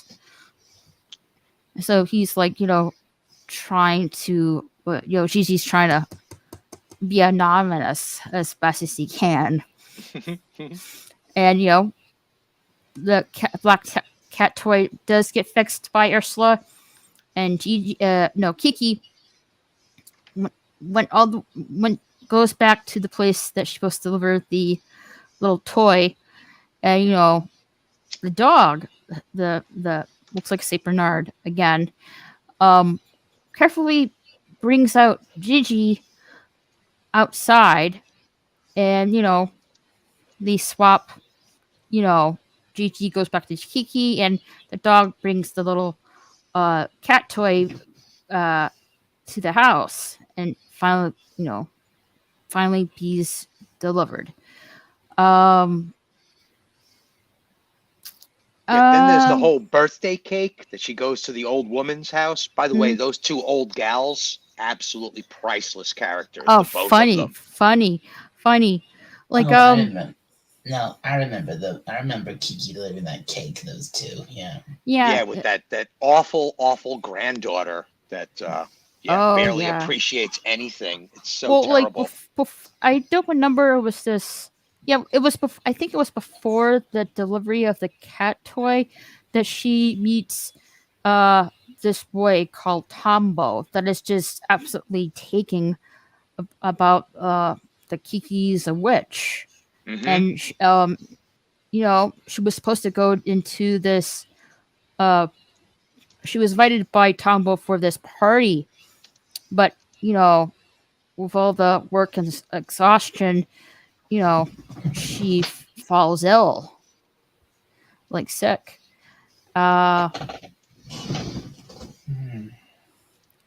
She did just apologize to Tombo that she misses the party. And and Tombo takes her for like a test ride on his flying machine from an old-fashioned bicycle. Yeah, that's a great sequence too.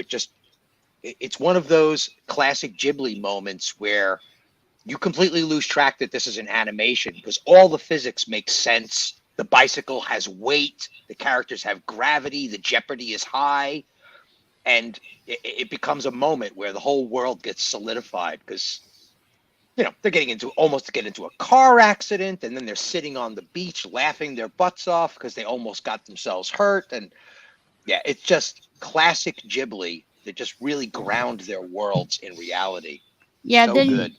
Tombo's friends come by and intimidate Kiki, and she just takes off. Like, I have to say that painting that Ursula was doing, all that beautiful painting with the angels and the horses and the ox. Yes, I would definitely like to find something like that.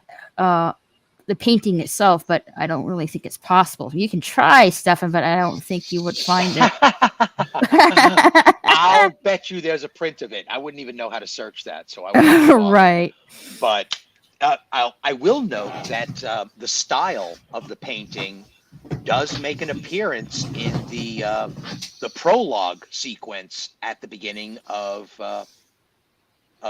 Nausicaa and the Valley of the Wind. There is a definite artistic vibe in the prologue for Nausicaa that exists in the same painting. So I wouldn't be surprised if it's Miyazaki's actual style of high art.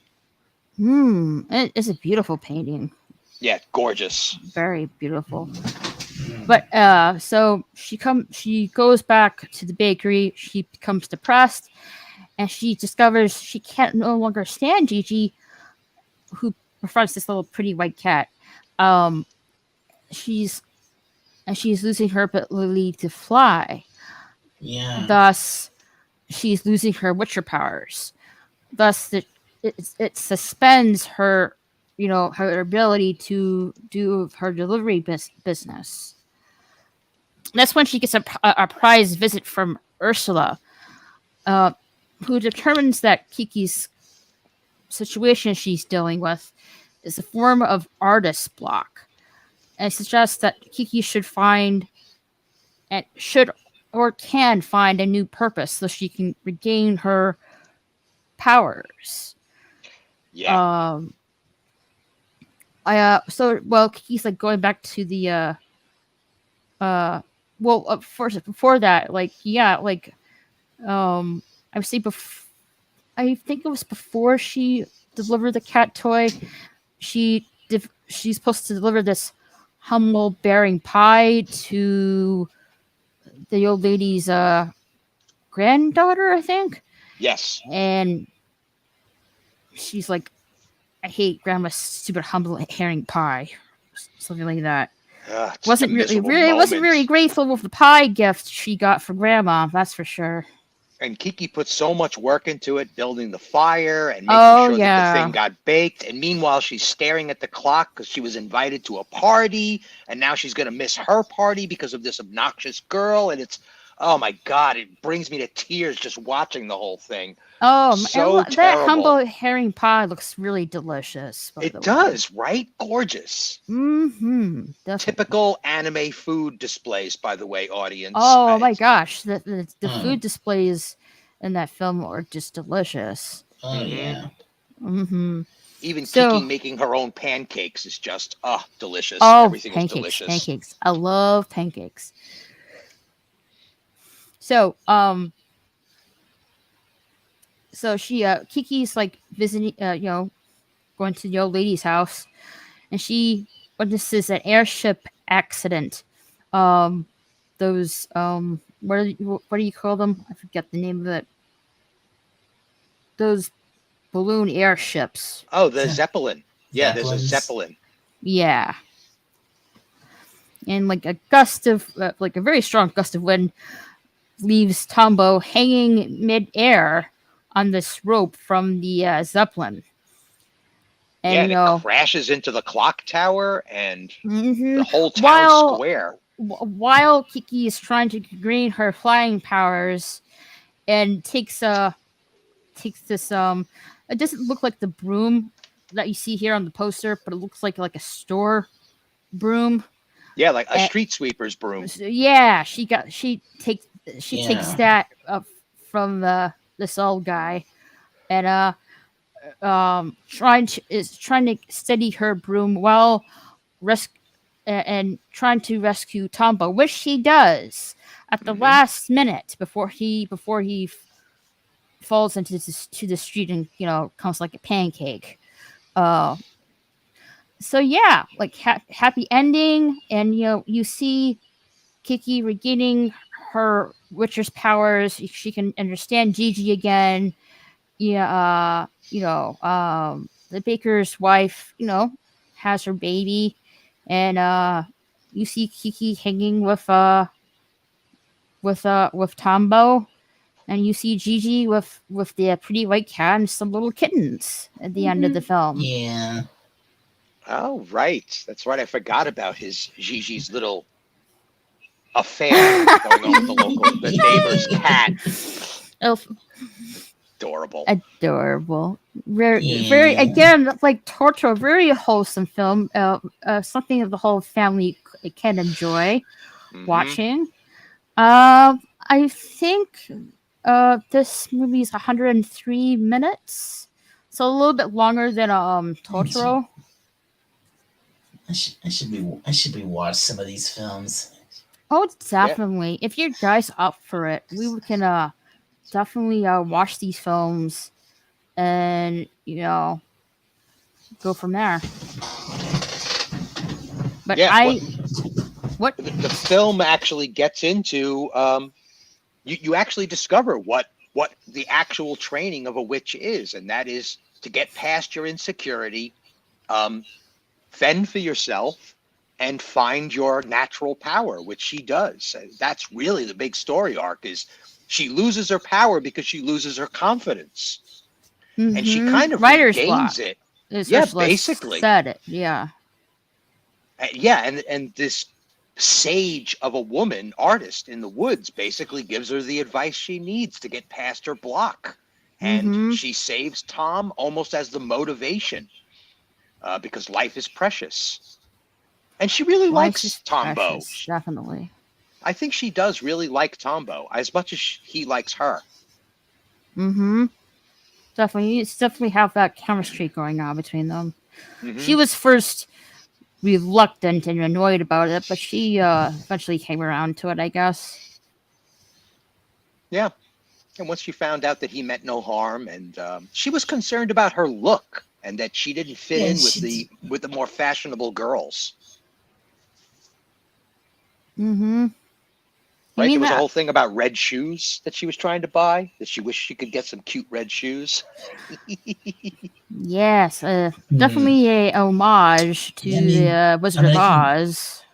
I can kind of understand. I can kind of understand why she'd be put off by what's his name, Tombo at first. Tombo, yeah. Because let's face it, from his look and the way he acts, especially when he first meets her, he's what's the best way to put it? Inquisitive. He's looking at her almost as if she were a thing. Yeah. Right? Hmm. I mean, not intentionally, but that certainly could be read in face value. Yeah, he comes across as just a little annoying, a little bit of a... Just a tiny bit. Yeah. Well, he is a young boy, so, it's part of the nature of young boys to be a little annoying. It's almost an ambition. Kind of thing, yeah. But I definitely like this film, the European theme to it, fighting and becoming her own person, really. And, of course, you have Gigi, the cat, which I love. What I didn't like about this film is, I would like to see more of the backstory of her and her family, of having being witches, mm-hmm. and how the process of being trained as a witch, which we didn't really see that quite fully. Yeah. Once again, that seems to be the common note with all of these movies, is that they leave you wanting more information. The worlds are so deep that you're like, oh my God, there's got to be a backstory here, because how could there not be? There's so much richness. Like, how did the mother and father meet? And it's so obvious that they met when she was in training. Mm-hmm. It's And what was the mother like? Or what was the mother's training like? It definitely potions has... I guess, for she was creating potions for this old lady for her rheumatism, I think. Yep.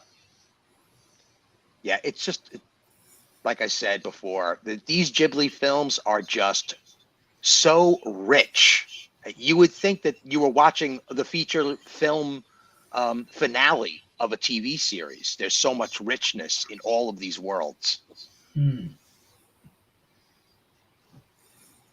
Mm-hmm. No, I'm not I'm just gonna skip these films because I haven't seen them, but I'll mention them. If you want to do a quick synopsis about these films, Stefan, you can go right ahead. Go ahead. Okay. So what's next? The next one is only yesterday. I've seen this. It's the 1991 film. I have not seen this one. I'm not really familiar with this movie at all. This film. It's not quite like all the previous films. It's a bit more slice of life kind of thing, because basically it's following this grown woman who's I think she's on her way to a reunion with some old friends of hers, and throughout the film we keep coming back to her as a child, and all this and all the little ups and downs she went through as a child. Yeah, so the two characters we see in the poster are her present self and her past self as a child. The woman and the girl in the poster. The woman is her is in the present, and the little girl is her in the past.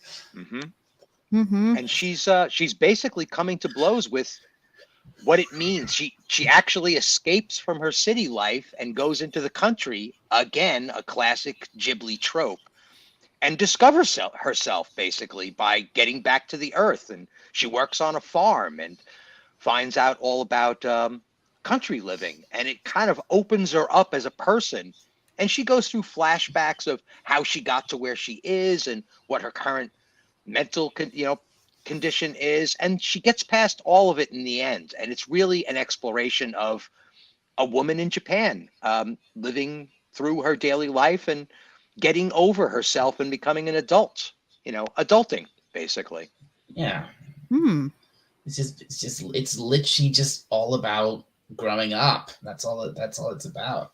And this is a story and film by Hayao Miyazaki's partner at Ghibli. I'm gonna mess up his last name, but it's Takahata is the other force over at Studio Ghibli. There's Miyazaki and Takahata, and you could recognize their styles very, very clearly, but they're all basically Ghibli films. Yeah. Yeah, not every Ghibli film is made by Miyazaki. That Isao Takahata, he's made a few pretty not quite the same as Miyazaki, but he's made a few films similar to this one, To Only Yesterday. Like, another film. Another film. No, we shouldn't go into it. We're going through all of them, right? So I think we've pretty much said all we need to say about this one, because there's not much to say, because it's so. I haven't not much to say about this one either, since I haven't seen it myself. Right. The next one here is Porco Rosso. Now we're into a classic with this one. And this was released in 1992. Yes. Apparently this guy used to be human, but he was cursed to look like a pig. To look like a pig, yeah. Mm-hmm. Yep. He was an combat Italian mercenary. An Italian I think he was Italian World War I fighter or something like that. It's World War I. That eventually became a freelance bounty hunter. Yep. Who was cursed to look like a pig. Yeah. Because of something that happened while he was a fighter pilot, I think. Mm-hmm. It wasn't really. Unfortunately, I think it was like all of it. It was like all of his flying buddies. They all died, but he went back. But he went back to Earth, and he deeply regretted not going with them. Yeah. So it's survivor's guilt. So his pig form is basically his mask of survivor's guilt. Very sad. Mm-hmm. It's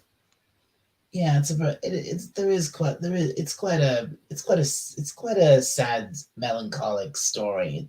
This one, Porco Rosso. And yet chock full of wholesome fun as well, because he bumps into a young lady that helps rebuild his aircraft after it gets severely damaged. And the two of them kind of help each other out. And she becomes almost a beacon for him to finally stop sulking and get involved in people's lives. And he almost recovers himself. Yeah, this lovely young, feisty young girl just like gives him a reason to love life again. Mm-hmm. Yep. Yeah, it's a charming story, almost like Casablanca, but done Miyazaki style. It's a bit like Casablanca because there's this bar that he goes to with all these other fighter pilots. There's and there's this old flame of his who's a singer there, and she only sings in French, I think. Yep. Yep. And he's got a rival that's a movie star in Hollywood that's always trying to compete with him. Yeah, he's got this. That's your typical cocky American douche who's like, look at me, look how great I am. I'm so awesome. But he's just a windbag, you know. Yep.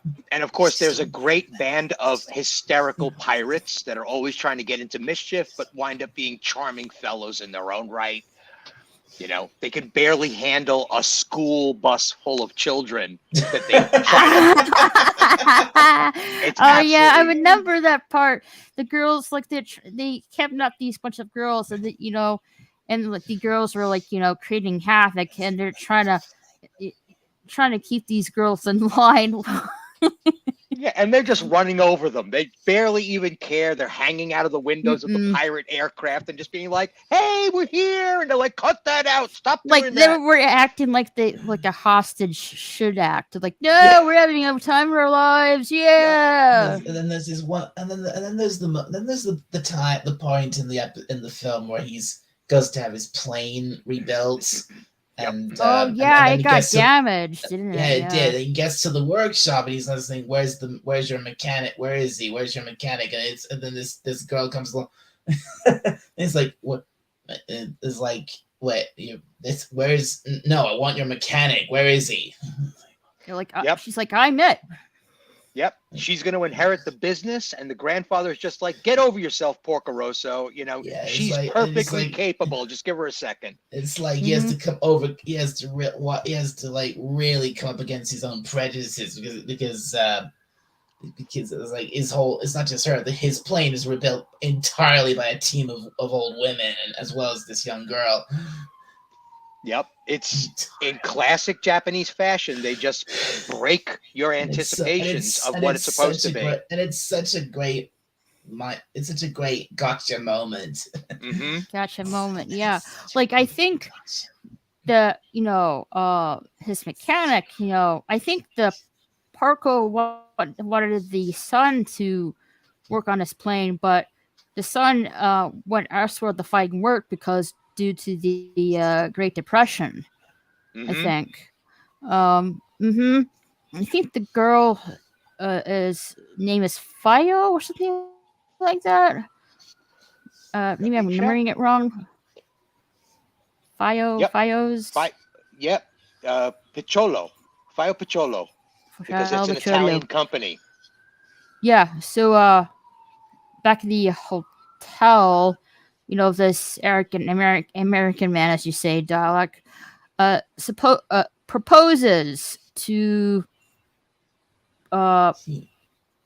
this singer, Gina, but turns him down because she is waiting for Porco Rosso. Yeah, she is the real love of her life. She's just holding out for a long lost love. I think deep down she'll know she'll never get back. We don't know for sure. Like, it's hinted we'll get to that later, but maybe it was hinted that they did, or it was like implied to in the end of the film. Yeah, we definitely get the camera drifts over there, almost like Howl's Moving Castle, where it's strongly suggested that he does recover and does get back together with her. It is a happy ending. A little vague, but still a happy ending nonetheless. Okay. Definitely. In the American dub, Porco Rosso is voice acted by Michael Keaton. Ooh. For the American dub. I mean, the big climax of the film is this. I guess the word is dogfight with this American guy, because he wants to do this flying out. He's like, which of them could outfly the other and to win the girl's hand in marriage or something like that. Yeah. And the pirates basically hold the whole thing hostage, right? They keep order, and it just turns into classic mayhem and shenanigans. The whole sequence is crazy. But yeah, like, Porco is telling his story to Fio about, when he was like, when he was a fire ace and not a freelance bounty hunter. As you said, Stefan, all of his friends had died, and he feels regret not going with his friends to the afterlife. Yeah, like you said, survivor's guilt. Yeah, survivor's guilt. Totally. Yeah, like, why did he did just as many wicked things as they did? How come he has to live through this? Is it a hell? Is it a purgatory? and that's where the pig form comes from. It's almost his visual purgatory. He doesn't see himself as a person anymore. He sees himself as a dog of war, an animal. Hence why he looks like a pig. Mm-hmm. Yeah, which is where the pigs come from in Spirited Away, to jump the gun. There's definitely a pig motif in some of the Japanese lore in Miyazaki's Ghibli universes. Now, that's very true. When Fayo falls asleep when she's being told the story, she briefly sees Poco's true face briefly in the film. Yes. Yeah, very similar again to the kind of magic that's playing around in Howl's Moving Castle. Mm-hmm.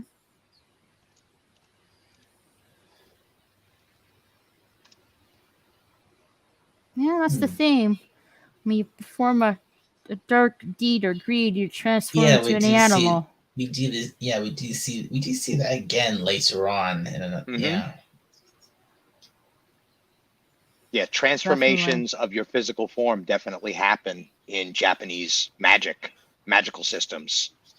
That's how people become demons, is because their heart shifts. Mm-hmm. Now, I think later on, Porco and the Arrogant American, I think his name is Curtis, get involved in this bare knuckle boxing match. Yeah. When both of the plane's machine guns get jammed, I think. And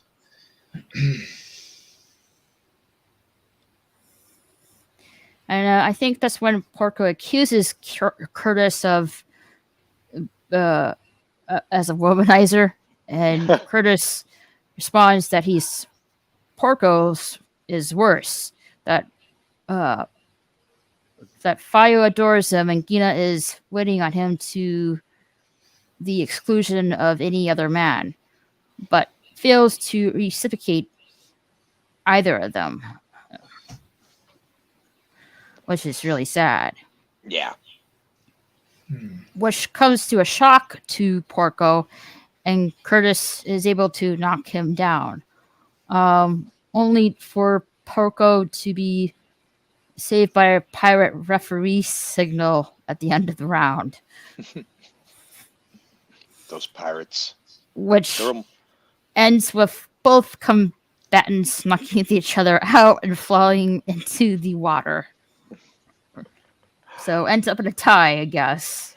Yeah, and you never saw a pair of more swollen faces.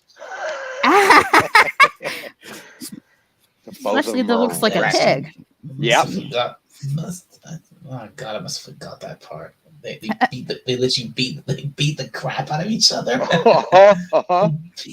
Yeah, so Gina arrives and calls out Porco or Marco, his real human name is Marco. The winner, because he's the one who rises first from the water. And that's when she runs the crowd that the Italian Air Forces are on their way, and invites everyone to regroup at the hotel. That's when Porco gives over Fayo to Gina to look after her, and take Fayo gives Porco a kiss, and Porco volunteers to lead the Air Forces away and invites Curtis to join him, which shocks Curtis because I guess he wasn't expecting it. And again we see briefly his true face. In the epilogue, Fayo narrates that she, she's like in the seaplane. Porco flies the Italian Air Force and remains at large. Fire becomes the president of the aircraft manufacturer. Mm-hmm. Curtis becomes the famous actor, and the pirates continue to tend the hotel in their old age, I guess, where Gina sings. She does not. Fire does not divulge whether Gina's hope about Poco Rosso was ever realized, saying it's their secret. Mm. But you see a red plane docked by Gina's garden as the jet flows over the hotel. So I guess, that's a hint that, Gina's hope was realized. Yep, another full-blown display of Miyazaki's adoration of the flying machine. Mm-hmm. He really does have a deep-seated fetish for the aircraft. Definitely does, and that's evident with the how the Wind Rises film. I've seen the trailer of it. I just haven't watched the movie of it. Oh yeah, and it's from Nausicaa all the way up through all the aircraft designs. It's in the Lupin show as well.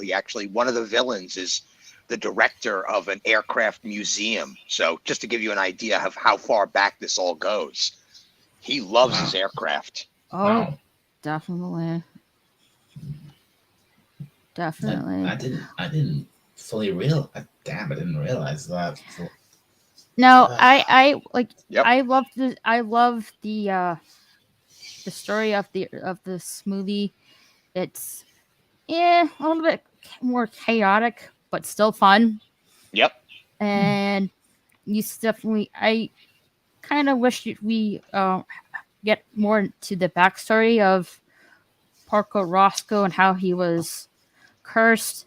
But we do see a little bit of that explained, just not fully in depth that I would like. But otherwise, very somewhat historical film to it. Yeah, it is, from what I understand, loosely based on an actual character from that time period. Mm-hmm. But just touches on it, of course. Mm-hmm. So what's next? Which one is next? So, before we move on, where do you likes and dislikes about this film? Well, I like the moments between. I like the action. I like the action with flying the planes. I like the nice calm moment between Porco and what's her name, the girl, and when he's telling Fio. When he's telling her about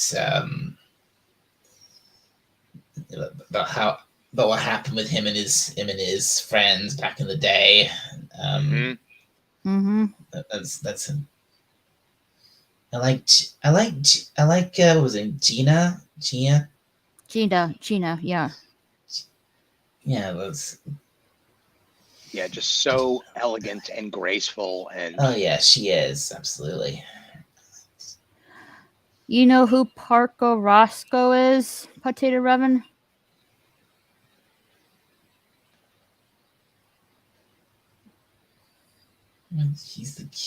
He is the king of Italy.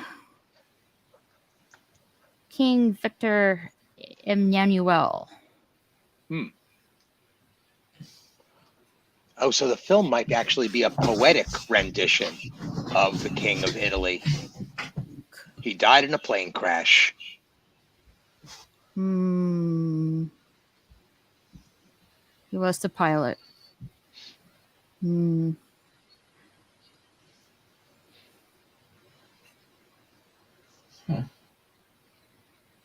Yep. Always a little bit of history in these films. Definitely. We're gonna go a few more films, but I don't think we're gonna get through them all tonight.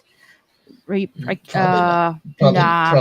not with how many of them there are. So yeah, we're probably gonna finish this most likely next week.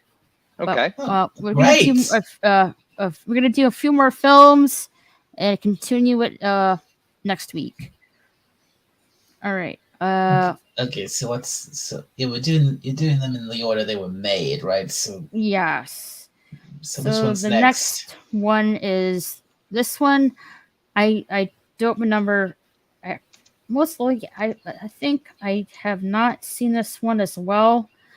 It's called Ocean Waves, and it was released in 1993. Have you guys seen any of this?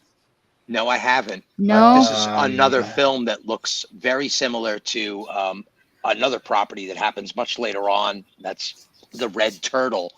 And it also is probably a Takahata property because this definitely deviates from the Miyazaki look a little bit. A little bit. So, oh, hello, son of the red shirt.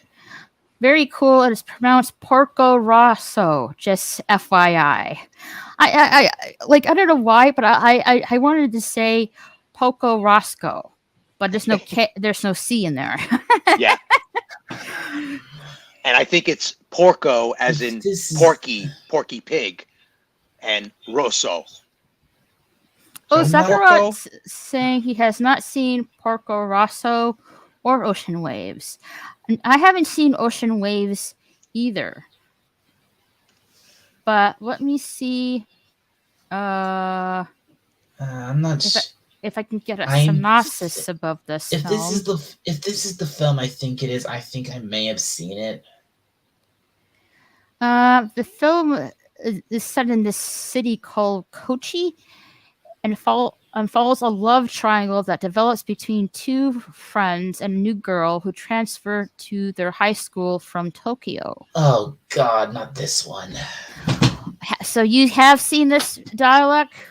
Yeah, and it's awful. Okay, so give us your high points and low points about this film, if you please.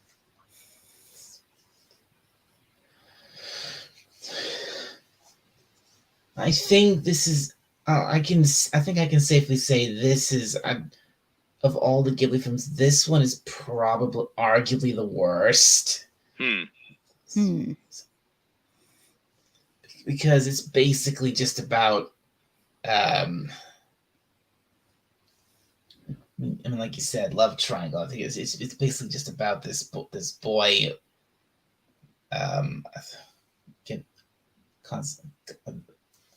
It's about this guy who's trying to win over this girl, but who just transfer, like you said, transfer to his school, and most of the film is just them screaming at each other. Oh man! Oh, so those. I see. Yeah.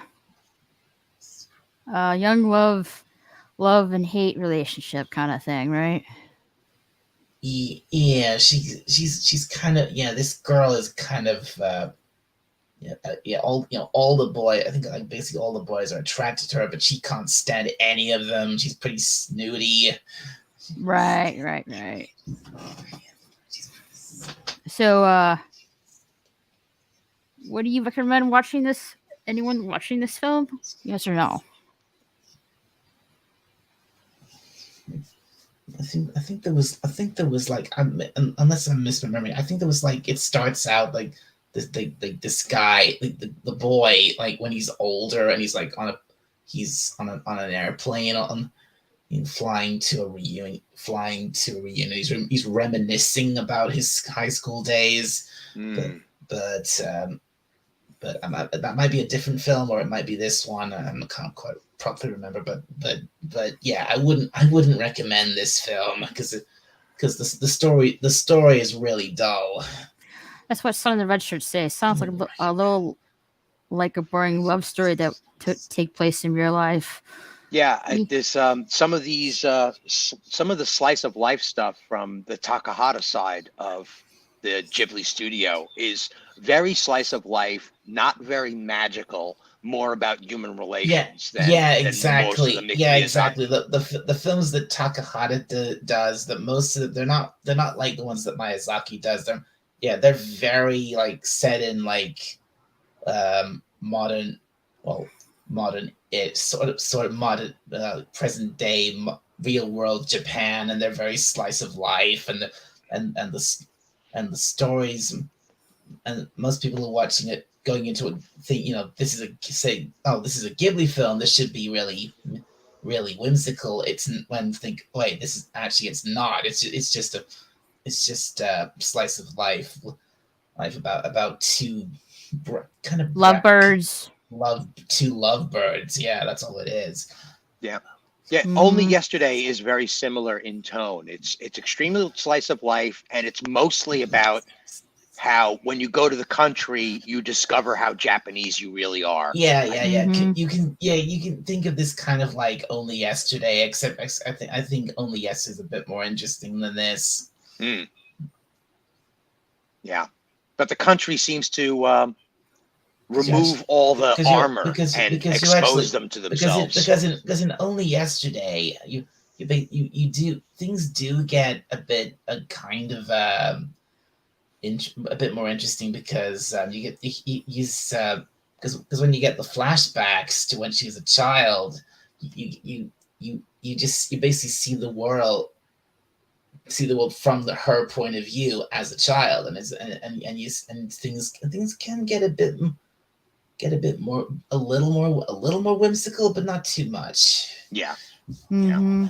It never goes full on magical in any sort of way. No, not at all. Nah.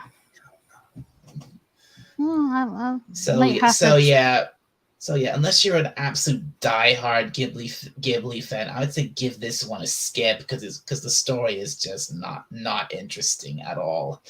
And the characters in it are quite awful. So I just would save this for a rainy day kind of thing. Yeah, but it definitely I might check it out. Yeah. All right, next one is, this is also I haven't seen. It's called Pompoko. A bunch of raccoons. I've heard of this, but I haven't properly seen it. Yeah, I'm very familiar with this one. It's definitely magical beyond a shadow of a doubt. Yeah. In Japanese lore, the raccoons have the capability of transforming themselves into any visible shape, including human forms. Ah, okay. Now, this came out in 1994. And it's an environmental piece.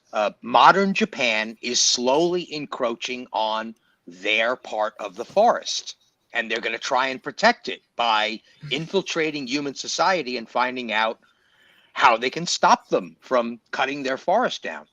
So it's basically these mystical creatures, or raccoons, fighting up against bulldozers and tractors, and they make their way into the human world and pretend to be human long enough to figure out a game plan. There's also a family of magical foxes that are doing the same thing.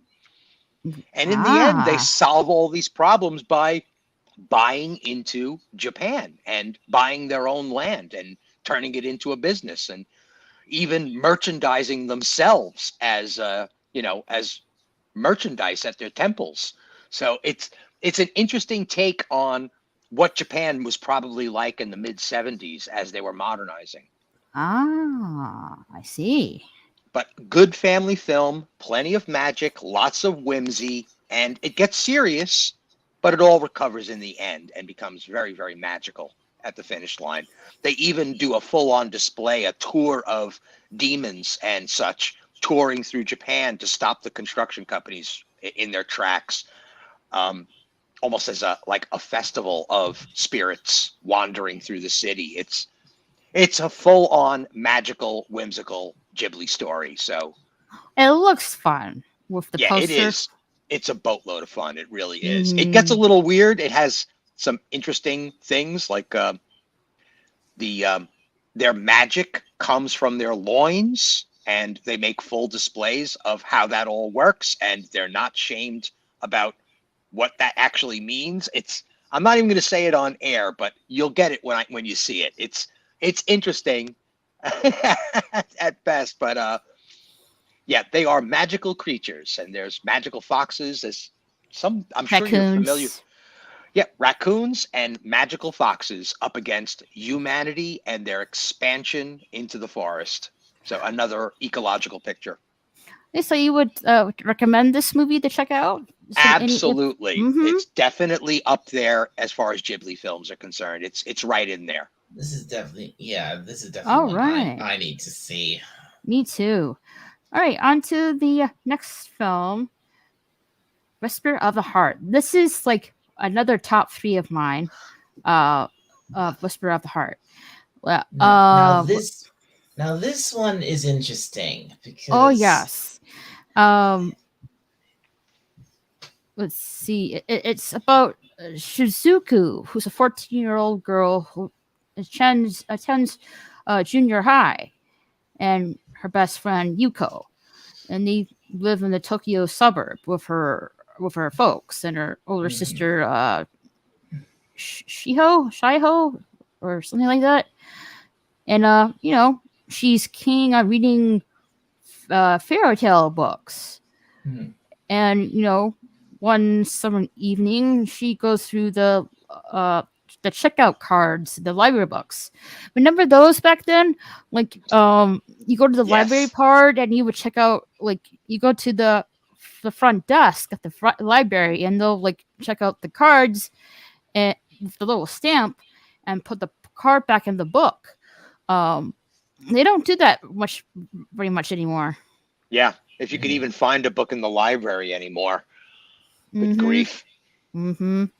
So like the checkout cards she saw in the library book, they're all previously checked up by someone, Seiji Amasawa. Shizuku meets her friend Yuko, and reveals this little song called Country Roads. It was called Concrete Roads, taken from Take Me Home, Country Roads parody. Concrete Roads. Oh. Yeah, it was a parody song written from Take Me Home, Country Roads. Nice. I like that song. Me too. Very homey feel to it. Yuko reveals that she has a crush on someone named Sujimura, I think. Okay. Who happens to be Suzuku's friend, and that creates an awkward tension, I guess. Teenagers. Her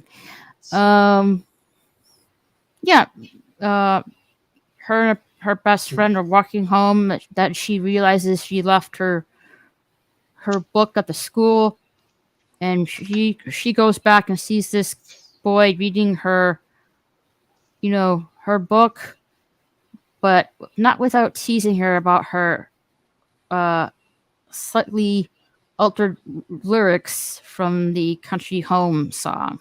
Nice. Which makes her feel irritable, saying "stupid jerk" all the way back home. Yeah. I wouldn't blame her. That is very rude. Yeah, I knew there was something like that in this. I'm waiting for the appearance of the cat that I see. When does that happen? The cat. She encounters a cat that is going on the subway train, and discovers an antique shop by this old dude. Yeah, and this little she goes into this little shop with all these old stuff. Remember this little little old man, and in the shop she finds this statue of a cat Baron. Called the Baron. Yeah. And then this like a little antique clock he was fixing. Tells this story of this man who is in love with this woman, but I guess at the day she turns to a sheep and only can see her as a human at nighttime. Very sad love story.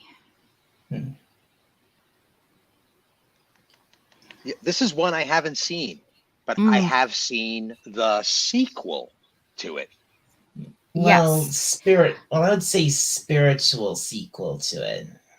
What, you don't think The Cat Returns is a sequel to this? I wouldn't call The Cat Returns an exact sequel to this because in Whisper of the Heart, there's these these moments where she's like meets the Baron for real, but those are just in her head. Those aren't real.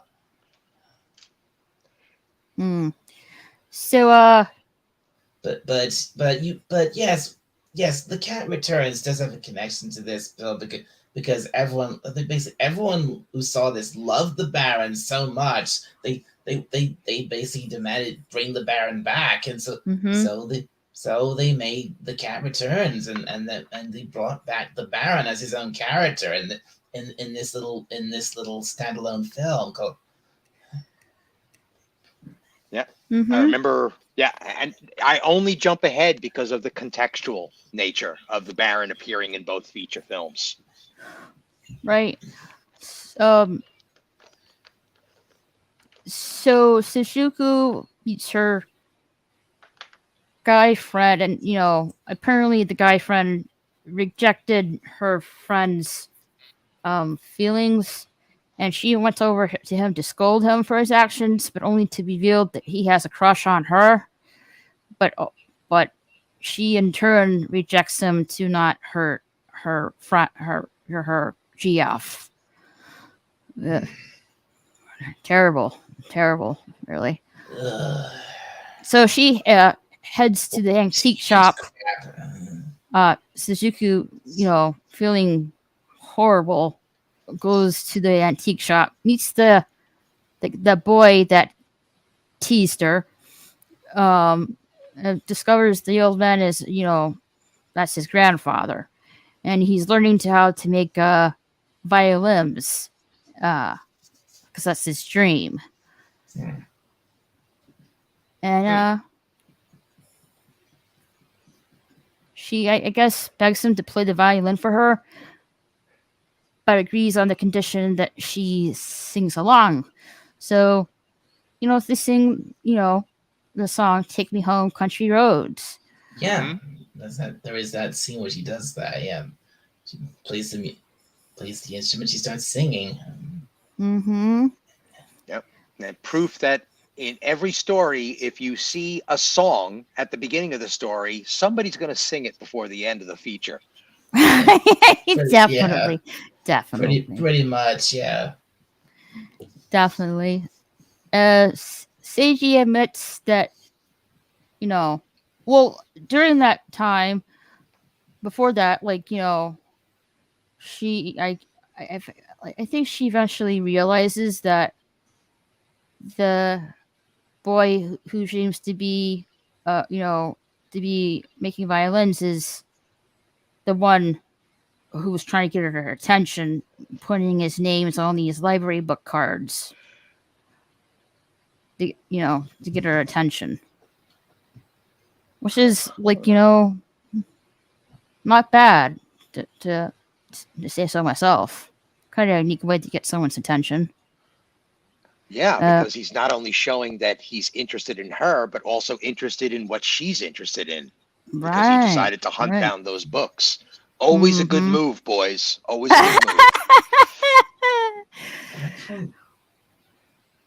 What's when we get to the part where she decides to actually write her own book? Yeah. She wants to write her own book of, but at the same time doesn't want to go to school, so her grades are dropping, and her and her parents have. Well, she gets at it with her sister, and then has a talk with her folks.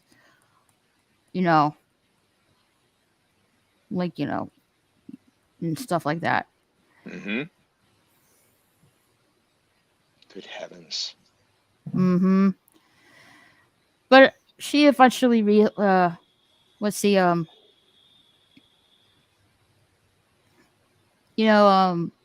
old guy named it like a Nishi,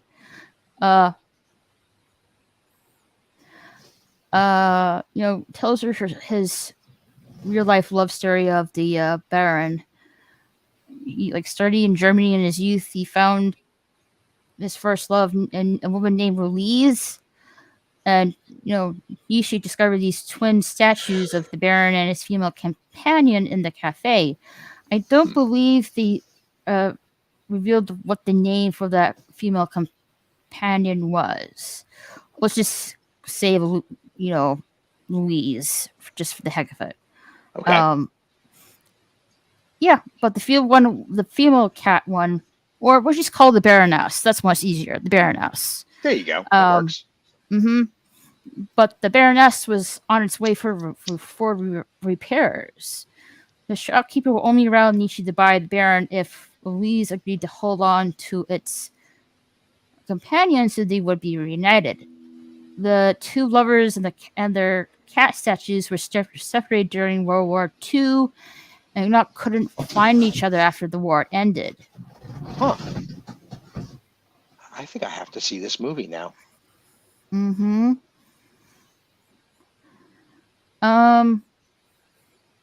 So that's when Suzuki realized that she needs to learn more about writing, and so she goes back to school and to focus on her studies. And she wakes up early morning to see Seiji outside on his bicycle because he went overseas to learn how to make violins.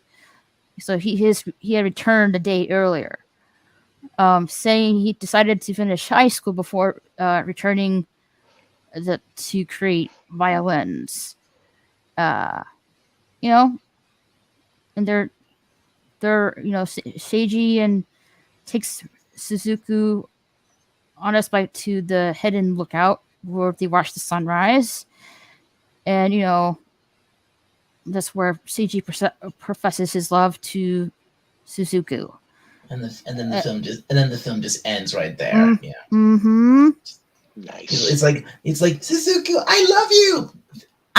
The end. That's it. Yep. The end. Because it just ends abruptly like that. Well, yeah, almost like American Werewolf in London, where it just ends. It's like that's it. Okay, he loved her. Happy she ending. loved him. Yep. Bye. See ya. Have fun. Buy some popcorn. Now I don't mind abrupt endings like that. No, but yes, but no, Dalek, you're right. The spiritual sequel to this film is called The Cat Returns, and it's like the story of Suzuku's trying to tell in her perspective. Oh. About the Baron. That's what The Cat Returns is. It's yes. It's Suzuku's story from this. Mm-hmm. That is exactly right. The story she writes. Mm-hmm. That she's trying to write. Okay, I didn't realize that. And I will also say that according to the old internets, The Cat Returns is labeled under this film, Whisper of the Heart, that The Cat Return is labeled as a sequel to this film, according to the wiki page. Yes, the sequel is from Suzuku's story that she's trying to create. And it gets whimsical. It does get whimsical. Yes, it does. There are. As far as even for all of the slice of lifey stuff and teen angst and there are some whimsical moments where she actually meets the Baron she has like a fictional adventure with him. Yeah. Something like that. Yeah, well, The Cat Returns is pretty much entirely a whimsical adventure, right? It is, yeah. What do they call it? An isekai? Is that the technical term for that genre of anime? Isekai, where they fall into a different world. If it's an anime about going literally about going to another world, then yeah, that's an isekai. Yeah. Yeah, and The Cat Returns goes full boat like a few minutes into the film. She meets the cat. It pretty much does, yeah. No, this was released. What happens in she saves this cat's life from being run over. A cat prince. Apparently. And it turns out this cat is a prince of the But we'll get into that later. Okay. This film was released in 1995. And speaking of cats, Moira's here. Yes. Nice. Hello, Moira. Well, welcome back. I definitely love this slice of life story to this girl and how of her following her dreams of being a writer and stuff like that, and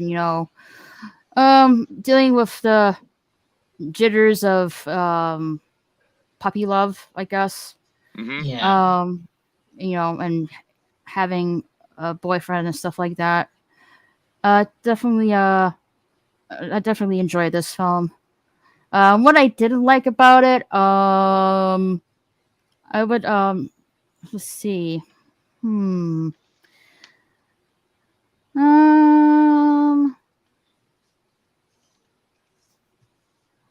I can't really much say what I disliked about this film, really. It looks if the sequel is any clue, it's this one's got to be wonderful. This has got to be the more earthly side of the story. Mm-hmm. And then she just goes on a full-on adventure in the second. Well, actually, it's a different girl in the Cat Returns. Oh, is it? Yes, it is. Interesting. So it's almost like a story within a story, I guess. So The Cat Returns is actually the book she's writing. So it's right. Interesting. What about you, Dialect? Honestly, this one isn't really that much of a favorite of mine because the story is it's really slow and I'm not that fond of all this. Not fond of most of the slice of life stuff. I like the song in it, and of course there's the whimsical moments where she has this little imaginary adventures with the Baron, but yeah, it's okay for what it is. It's not outright. It is good, but it's not really up there, I don't think, for me. Understandable. Right, this is the one I think everyone still raves about. Well, one of them. Princess Mononoke. Oh, wow. Now we're into the heavy stuff. Yeah. This one was a little bit of a head turner for me. So it's set in late Muromachi period of Japan. Includes fantasy stuff in it, but it follows a young prince named, let's just call him Ash. In his involvement in the struggle between gods in the forest and the humans who consume its resources. From what I put down, the term Mononoke is not a name, but a Japanese word for supernatural, shape-shifting beings that possesses people and cause suffering, disease, or death. Whoa. Mm-hmm. So, in the Prince's Village is which is kind of fitting for this film. Mm-hmm. Mm-hmm. So, in this village, you see it's getting attacked by this hideous demon, but looks like some kind of bloody up hog with some kind of worms all over its body. Yeah. It's pretty disturbing. Disgusting. Yeah. The prince Ash kills it before it reaches the village, but the demon managed to, grasp his arm and cursed him before the demon's death. Yeah. But the curse grants him superhuman strength, but also causes him pain, and it will eventually kill him. It will eventually kill him. Yeah. Yes. Yeah, it's almost described like a cancer. Mm-hmm. So, the villagers discovered that the demon was a boar god, corrupted by an iron ball lodged in his body. The wise woman tells Ash that he may find a cure in the Western lands that the demon came from, but he cannot ever return to his homeland. So he's exiled. He is no longer a prince. Mm-hmm. And is before he heads out to the west, he has his final words to his sister. Yes. Before he departs, and his steed is some kind of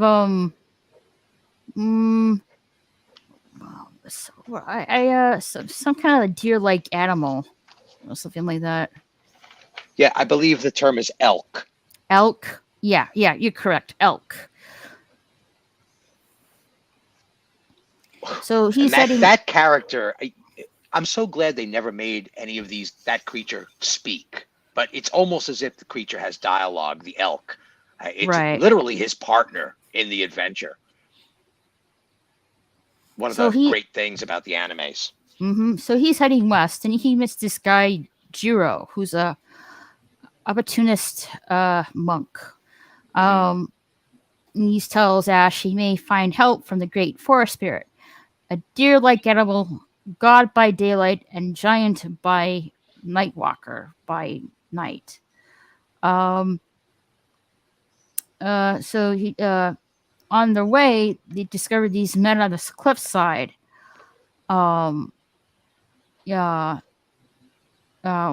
guess their home base is Iron Town, led by the Lady Eboshi. And they repel an attack by a wolf pack, led by the wolf goddess Moro, who wounds Lady Eboshi. So this girl riding on one of the wolves is this human girl named San. Now, Ash encounters San and the wolves and stuff. And he manages to rescue the two fallen men from the cliff and, brings them back through the forest, and he casts a brief glimpse of the great forest spirit. And, he goes to Iron Town and, meets the villagers over there.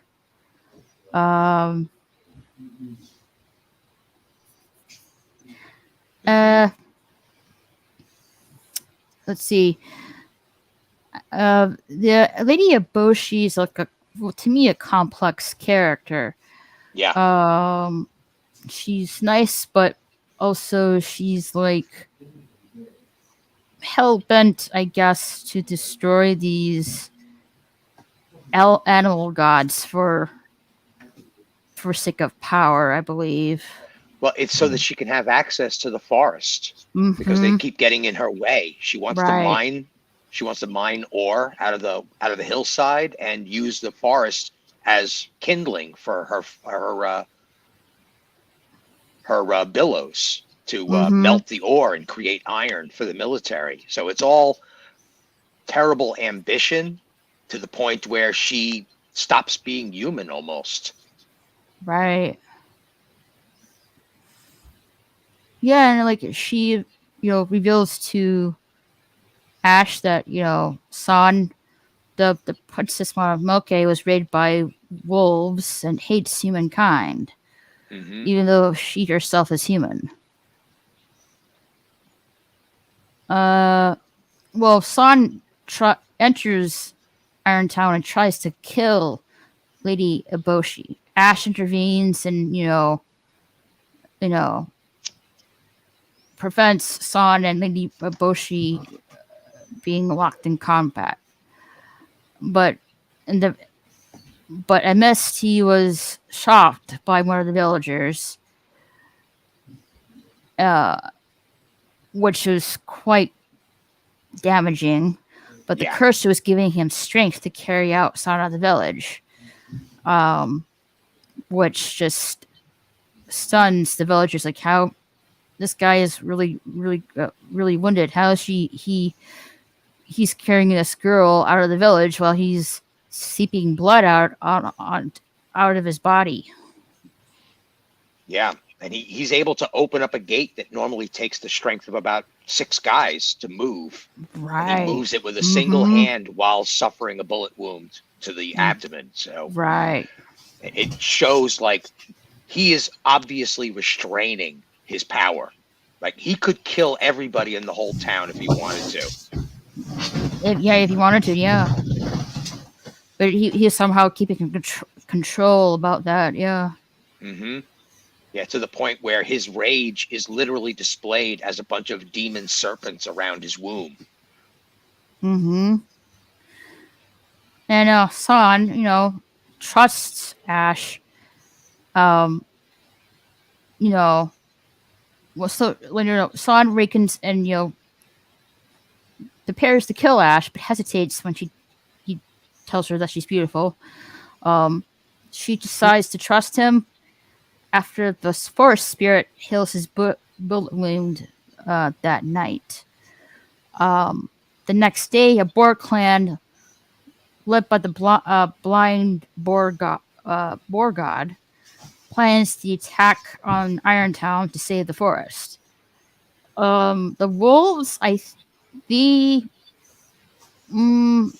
of have the same sentiments as the boars, I guess. Both of them hate Lady Eboshi.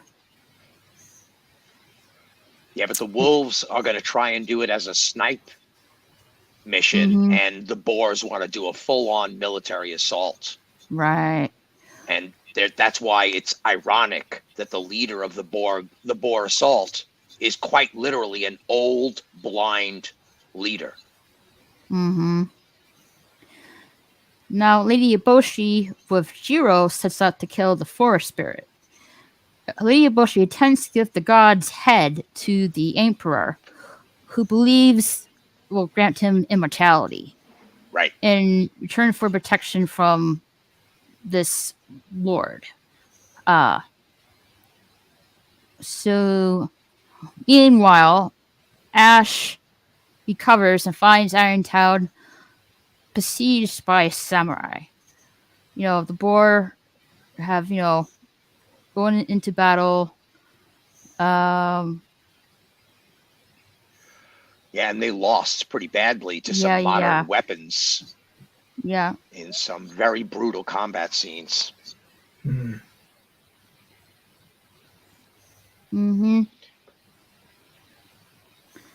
So,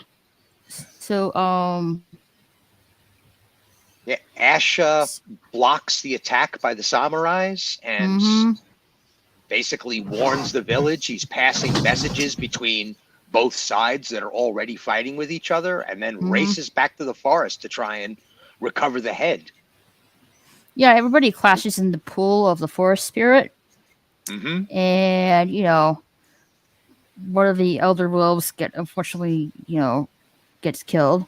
And while the deer, the Night Walker in his deer-like form, transforms to the Night Walker, Lady Eboshi cuts out his head. And Jiro steals the head, while the forest spirit's body bleeds into this black ooze that spreads over the land and kills anything it touches. The forest begins to die. The Elder's Wolf head briefly comes alive and bites off Lady Eboshi's right arm, but survives. Enraged, San attempts to kill Lady Eboshi, but is stopped by Ash. Again. Who consoles her and encourages her not to give up. Iron Town is evacuated. Ash and San pursue Jigo to retrieve the head to return it to the forest spirit. The spirit dies, but its form washes over the land. This black ooze. So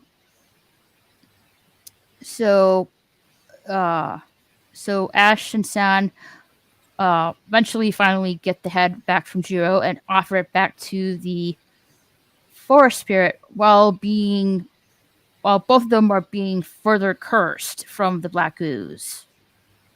And after that, you see the black ooze gone. You see the,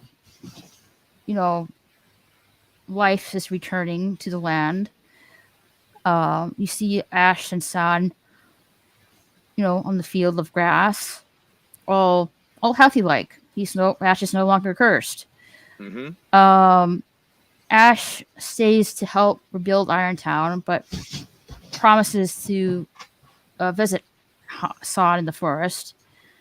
Lady Eboshi vows to build a better town. And and that's it. Yeah, one of my favorite parts about this, for one, this is basically the first contemporary Ghibli film. This is where Ghibli comes into its domain of very realistic blood and gore and violence, and yet the story is so deeply mythological. The depiction of the wolves is as if they were, monsters, spirit monsters of the forest, and yet they're still wolves. And the same goes for the boars.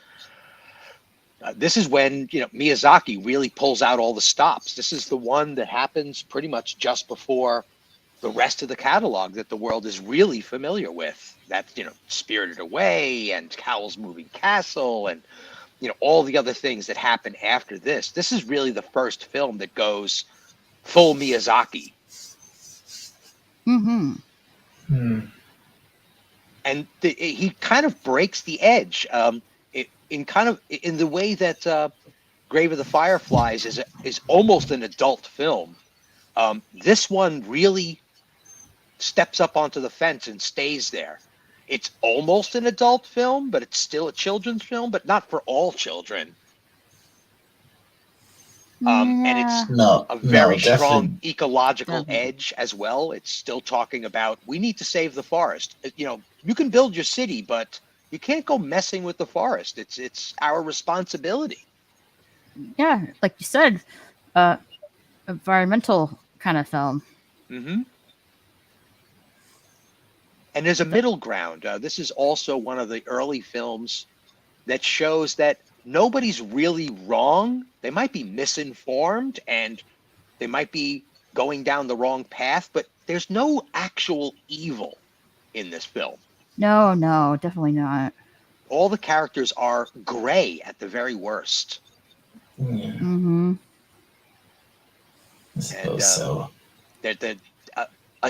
At moments, each one of the characters is possessed by their own evil in the form of the demon of hate. The demon of hate. Yeah, the prince is always trying to fight off the demon that bit him at the beginning of the film, and that demon was possessed by its own rage and anger against being shot in the first place. By the iron ball, yeah. So that is what he's restraining. But Lady Eboshi isn't that what happens to that blind old boar at one point?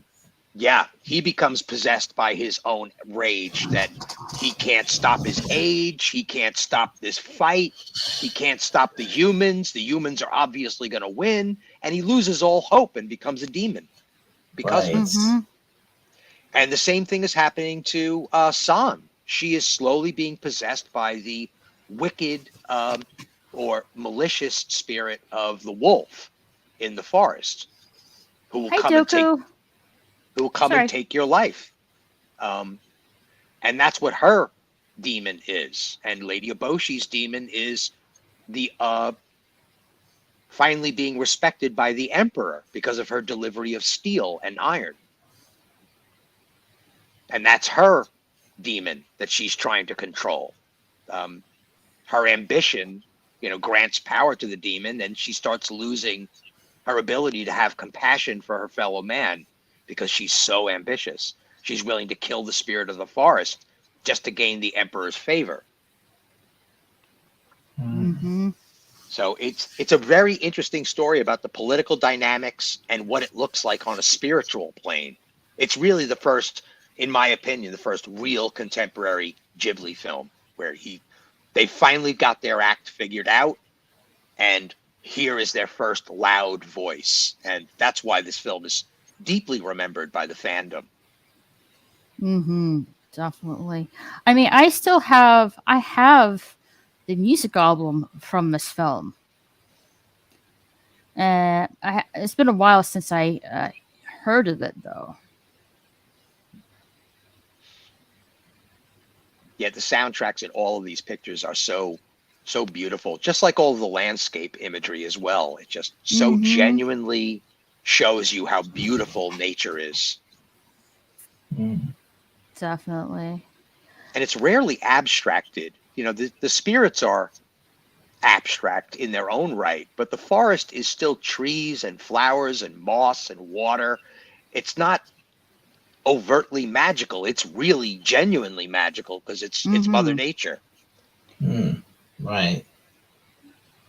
Definitely. So this film was released in 1997. I definitely love the spiritual aspects to this film.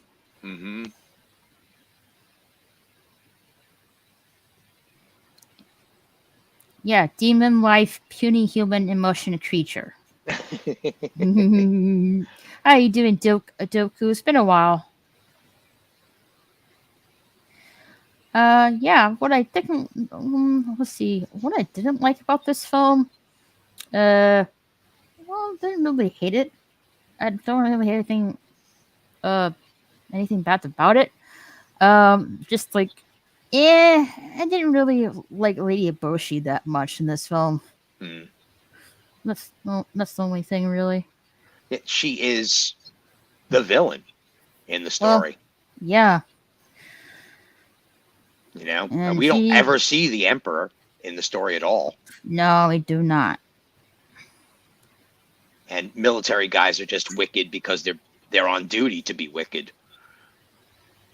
But that the monk certainly a sneaky little individual. Didn't you want to just slap him sometimes? It's like, dude, you're supposed to be a spiritual guide, man. It's like you're such an evil little imp. What's going on? You're a monk. You're not supposed to value life, not take it away. Yeah. Caught up in his ambition to try and cure the emperor of his humanity. Oh, that's good, Doku.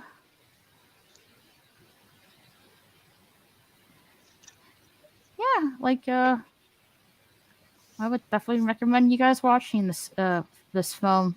I think you would really enjoy it. I certainly love the wolves in this film.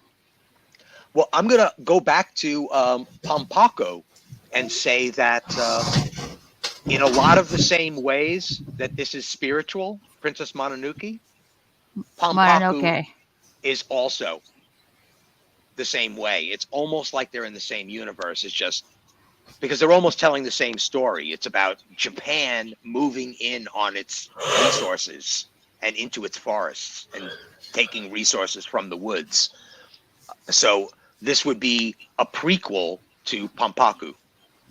It's kind of in the same spiritual wheelhouse. All right. Yeah. Because I think that Miyazaki's universe, all of his worlds can be connected a little bit. They are all speaking the same kind of voice. Definitely they are. Yeah, so like definitely check out this film, and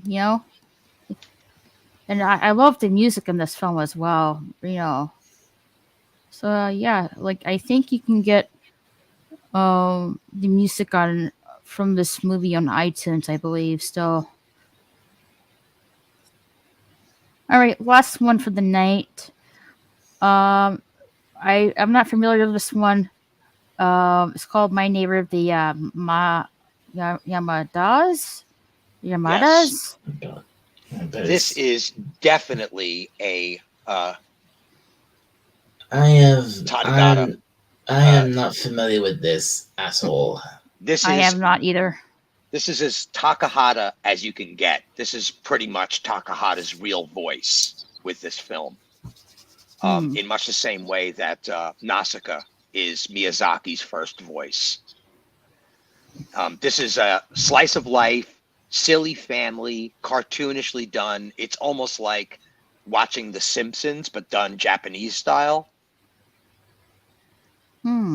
They're all kind of goofy. It's antics. It's shenanigans. I'm not familiar with the exact story, but from what I have seen, it's probably the most overtly hysterical Ghibli film.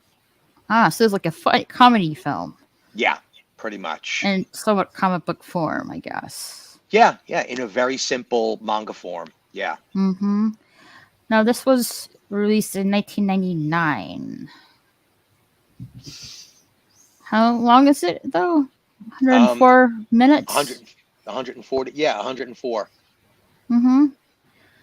Well, you want something funny, I guess. That this is the film you would watch for Studio Ghibli sense.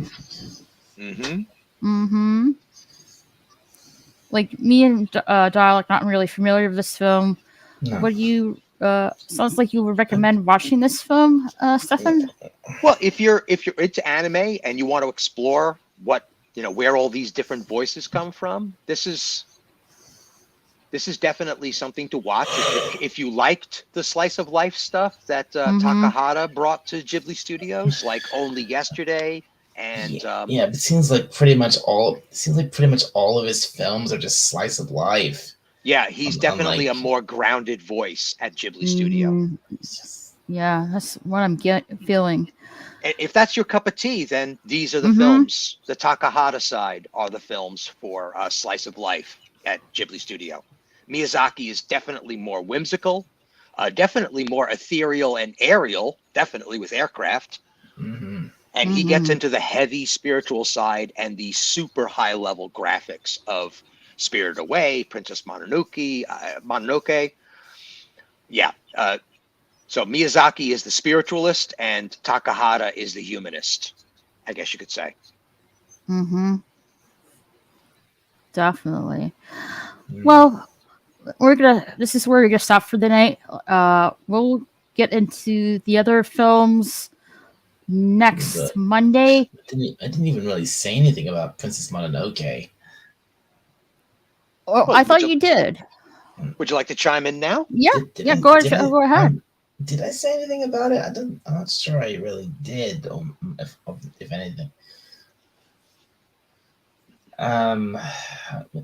It's definitely, in my view, it's definitely one of Miyazaki's darker films. Mm-hmm. And some of the imagery in it can be rather disturbing.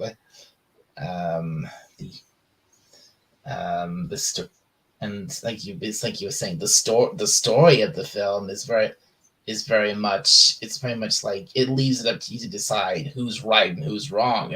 There's no clear answer. Right. Mm-hmm. Yeah, it's left ambiguous. So which is kind of the right. It's kind of like that's how it should be done. Mm-hmm. Yeah, like I said, gray. It's like nobody's Gray, really yeah. incorrect. They're all traveling on human ambition. The problem is they all need to be human and ambitious together. That's where the conflict comes in. Yeah. Mm-hmm.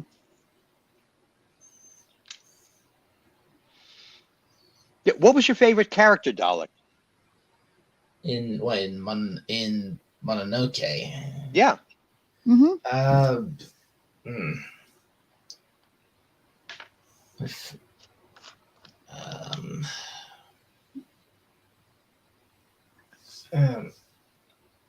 I'm not sure. Probably no. Her name's not actually Princess Mononoke, was it? No, it's San. San.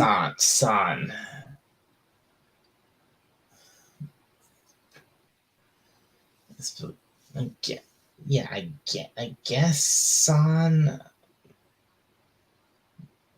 Yeah. All right. Because there is like this. Because there is this like this bit of a rapport between her and what's his name, the banished prince. Mm-hmm. Yeah, they're the like in Castle in the Sky. They're the couple. Yeah. Mm-hmm. You know, they're the young couple, the youth, the hope of the future. The reason why we have hope about the future is because of them. We want them to get together. We want them to have a beautiful Japan to live in, and so on. So they are the couple, quote unquote. Right. Right. One of the best things Okay. So San. Mm-hmm. It's one of my favorite parts about anime is that there's a template. And there's absolutely nothing wrong that there's a template because no, there's not. The stories are so diverse and so unique and such strong, vivid, colorful, beautifully creative voices that you almost need a frame to hang it all off. And we want that kind of familiarity so that the story can take place on its own. You know, it's almost like we don't need introductions. We know all these characters. It's just they're doing this story now. Yeah, you do get that all the time with anime that you almost just particularly depending on what genre of anime you enjoy, you can watch a new anime from that genre or from a different genre. It's like, and you can just look at the first few characters introduced to you, and you know exactly what you're gonna get with those characters. Yeah, so it almost becomes like, what are these characters going to go through now? Yeah. Yeah, what's their trial they're gonna go through? Yep. Yeah. It's really my favorite part of anime because, like I said, it's almost like you need no introduction. The only introduction is the introduction to the world that they're currently in. Definitely. Yeah. The start. Yeah, you already. Yeah. Because they keep reusing the same basic formula for the characters over and over again. But the big difference is the setting. Yeah, and what these characters are going to do with this setting. Like, oh my God, how is young Japanese ambitious boy going to deal with a magical world or a sci-fi world or a... Exactly. Yeah. At that point, it's almost role playing. Yeah. Well, we're gonna continue with this next week on the Monday, and we're gonna start off part 2 of this next week. Let's see. There you go. Yeah, but that is like part 1 of the Studio Ghibli films that we liked and talked about. Mm-hmm. So yeah, definitely tune in next week of part 2 on same time on a Monday. I think we're gonna start off with Spirited Away. Look at, I knew it. Oh my god, I can't wait to talk about that. Oh yeah, yes, but this is that movie I have not seen as of late. I haven't seen it. I you have time to do homework. You have to see Spirited Away. It is, in my opinion, it's perfect. It's one of the greatest movies ever made. Yeah, I definitely think it transposes across the anime line and becomes a bona fide feature film in its own right. And for me personally, it was my very first Ghibli film. Oh, really? Yeah.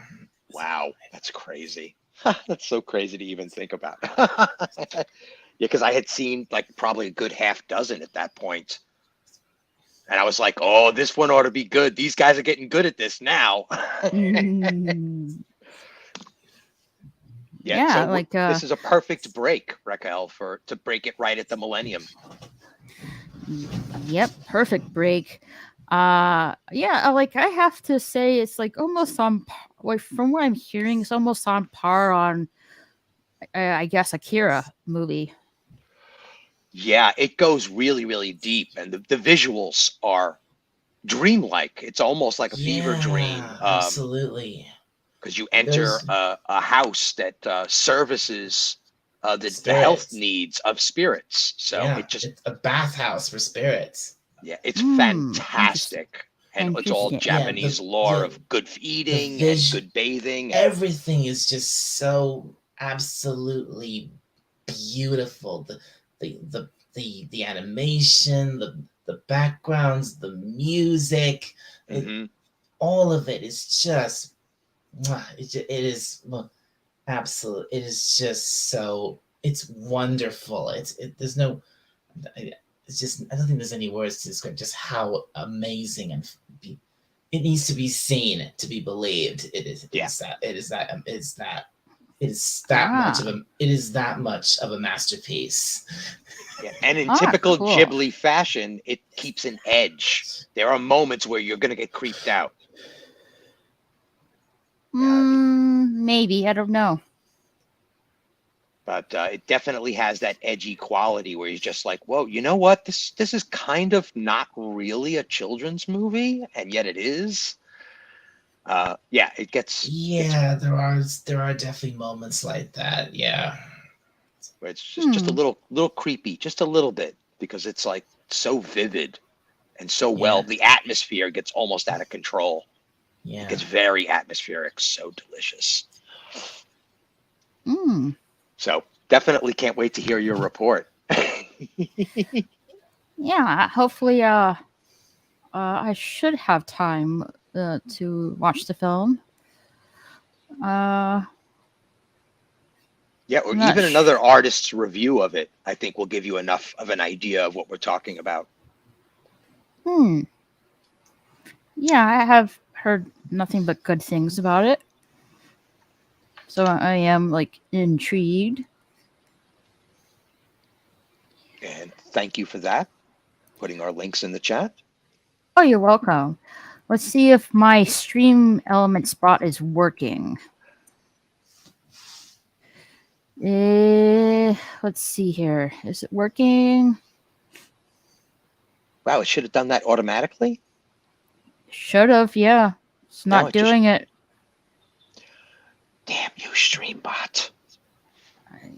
I'm not sure what's wrong, but I guess I'll just have to put it manually just for now.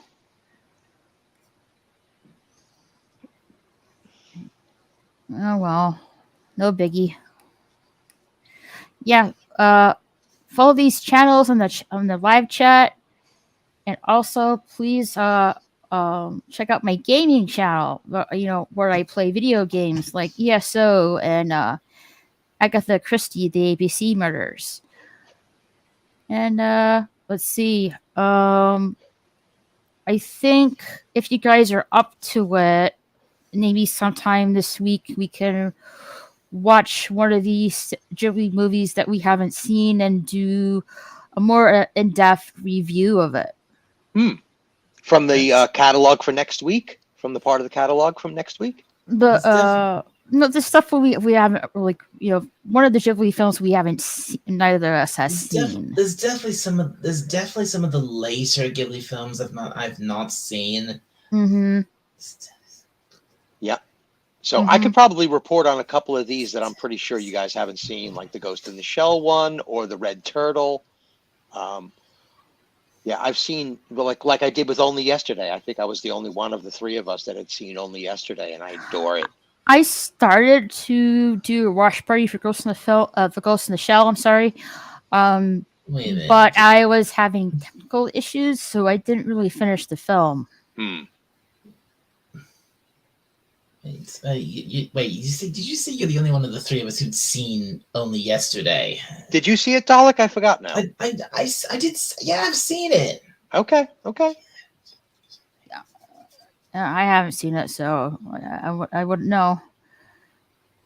Yeah, there's so many in the second half. Even if we just go to 2010, that's still a bunch of these movies. Mm-hmm. And these are all the ones we're all familiar with, too. Yeah.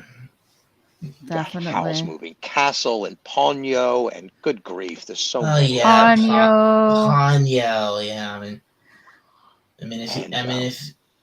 the cat returns from the cat returns. Yeah. The From Up on Poppy Hill. Not seen that one. And it's like another historical movie. Yeah, well, The Wind Rises in 2013, but Arita, Arrietty, you mean? Yep. Arrietty. I've seen that one. I've seen Arrietty. Yeah, that one's a lot of fun too, just visually. It's basically just an anime version of The Borrowers, Arrietty. Yeah, or even like one of the fairy stories about, or just little people. It's so strange. I don't even know what it's really about. These things get so poetic. It's a very straightforward film about this family of little people that live in this house, and this one day the daughter of the family, Arrietty, she meets this human boy who lives in the house, and he's like, I think he's like sick in bed, and we'll eventually get into that film next week. Thanks for coming over here, guys, and talk about the part of the Studio Ghibli films. That I like and haven't yet seen, that I would eventually like to watch. So tune in next week to part 2 of this, next Monday, same time, same bat channel. But also please follow the people I put in the live chat, and also follow my gaming channel as well. I appreciate it. And with that being said, I want to say good night, and we'll catch you guys sometime soon. Night. Good night. Good night, everybody. If this is your first time being here, don't forget to hit that subscribe button. You can also follow me on Twitter and Instagram at RaquelSSG2211. Catch you later.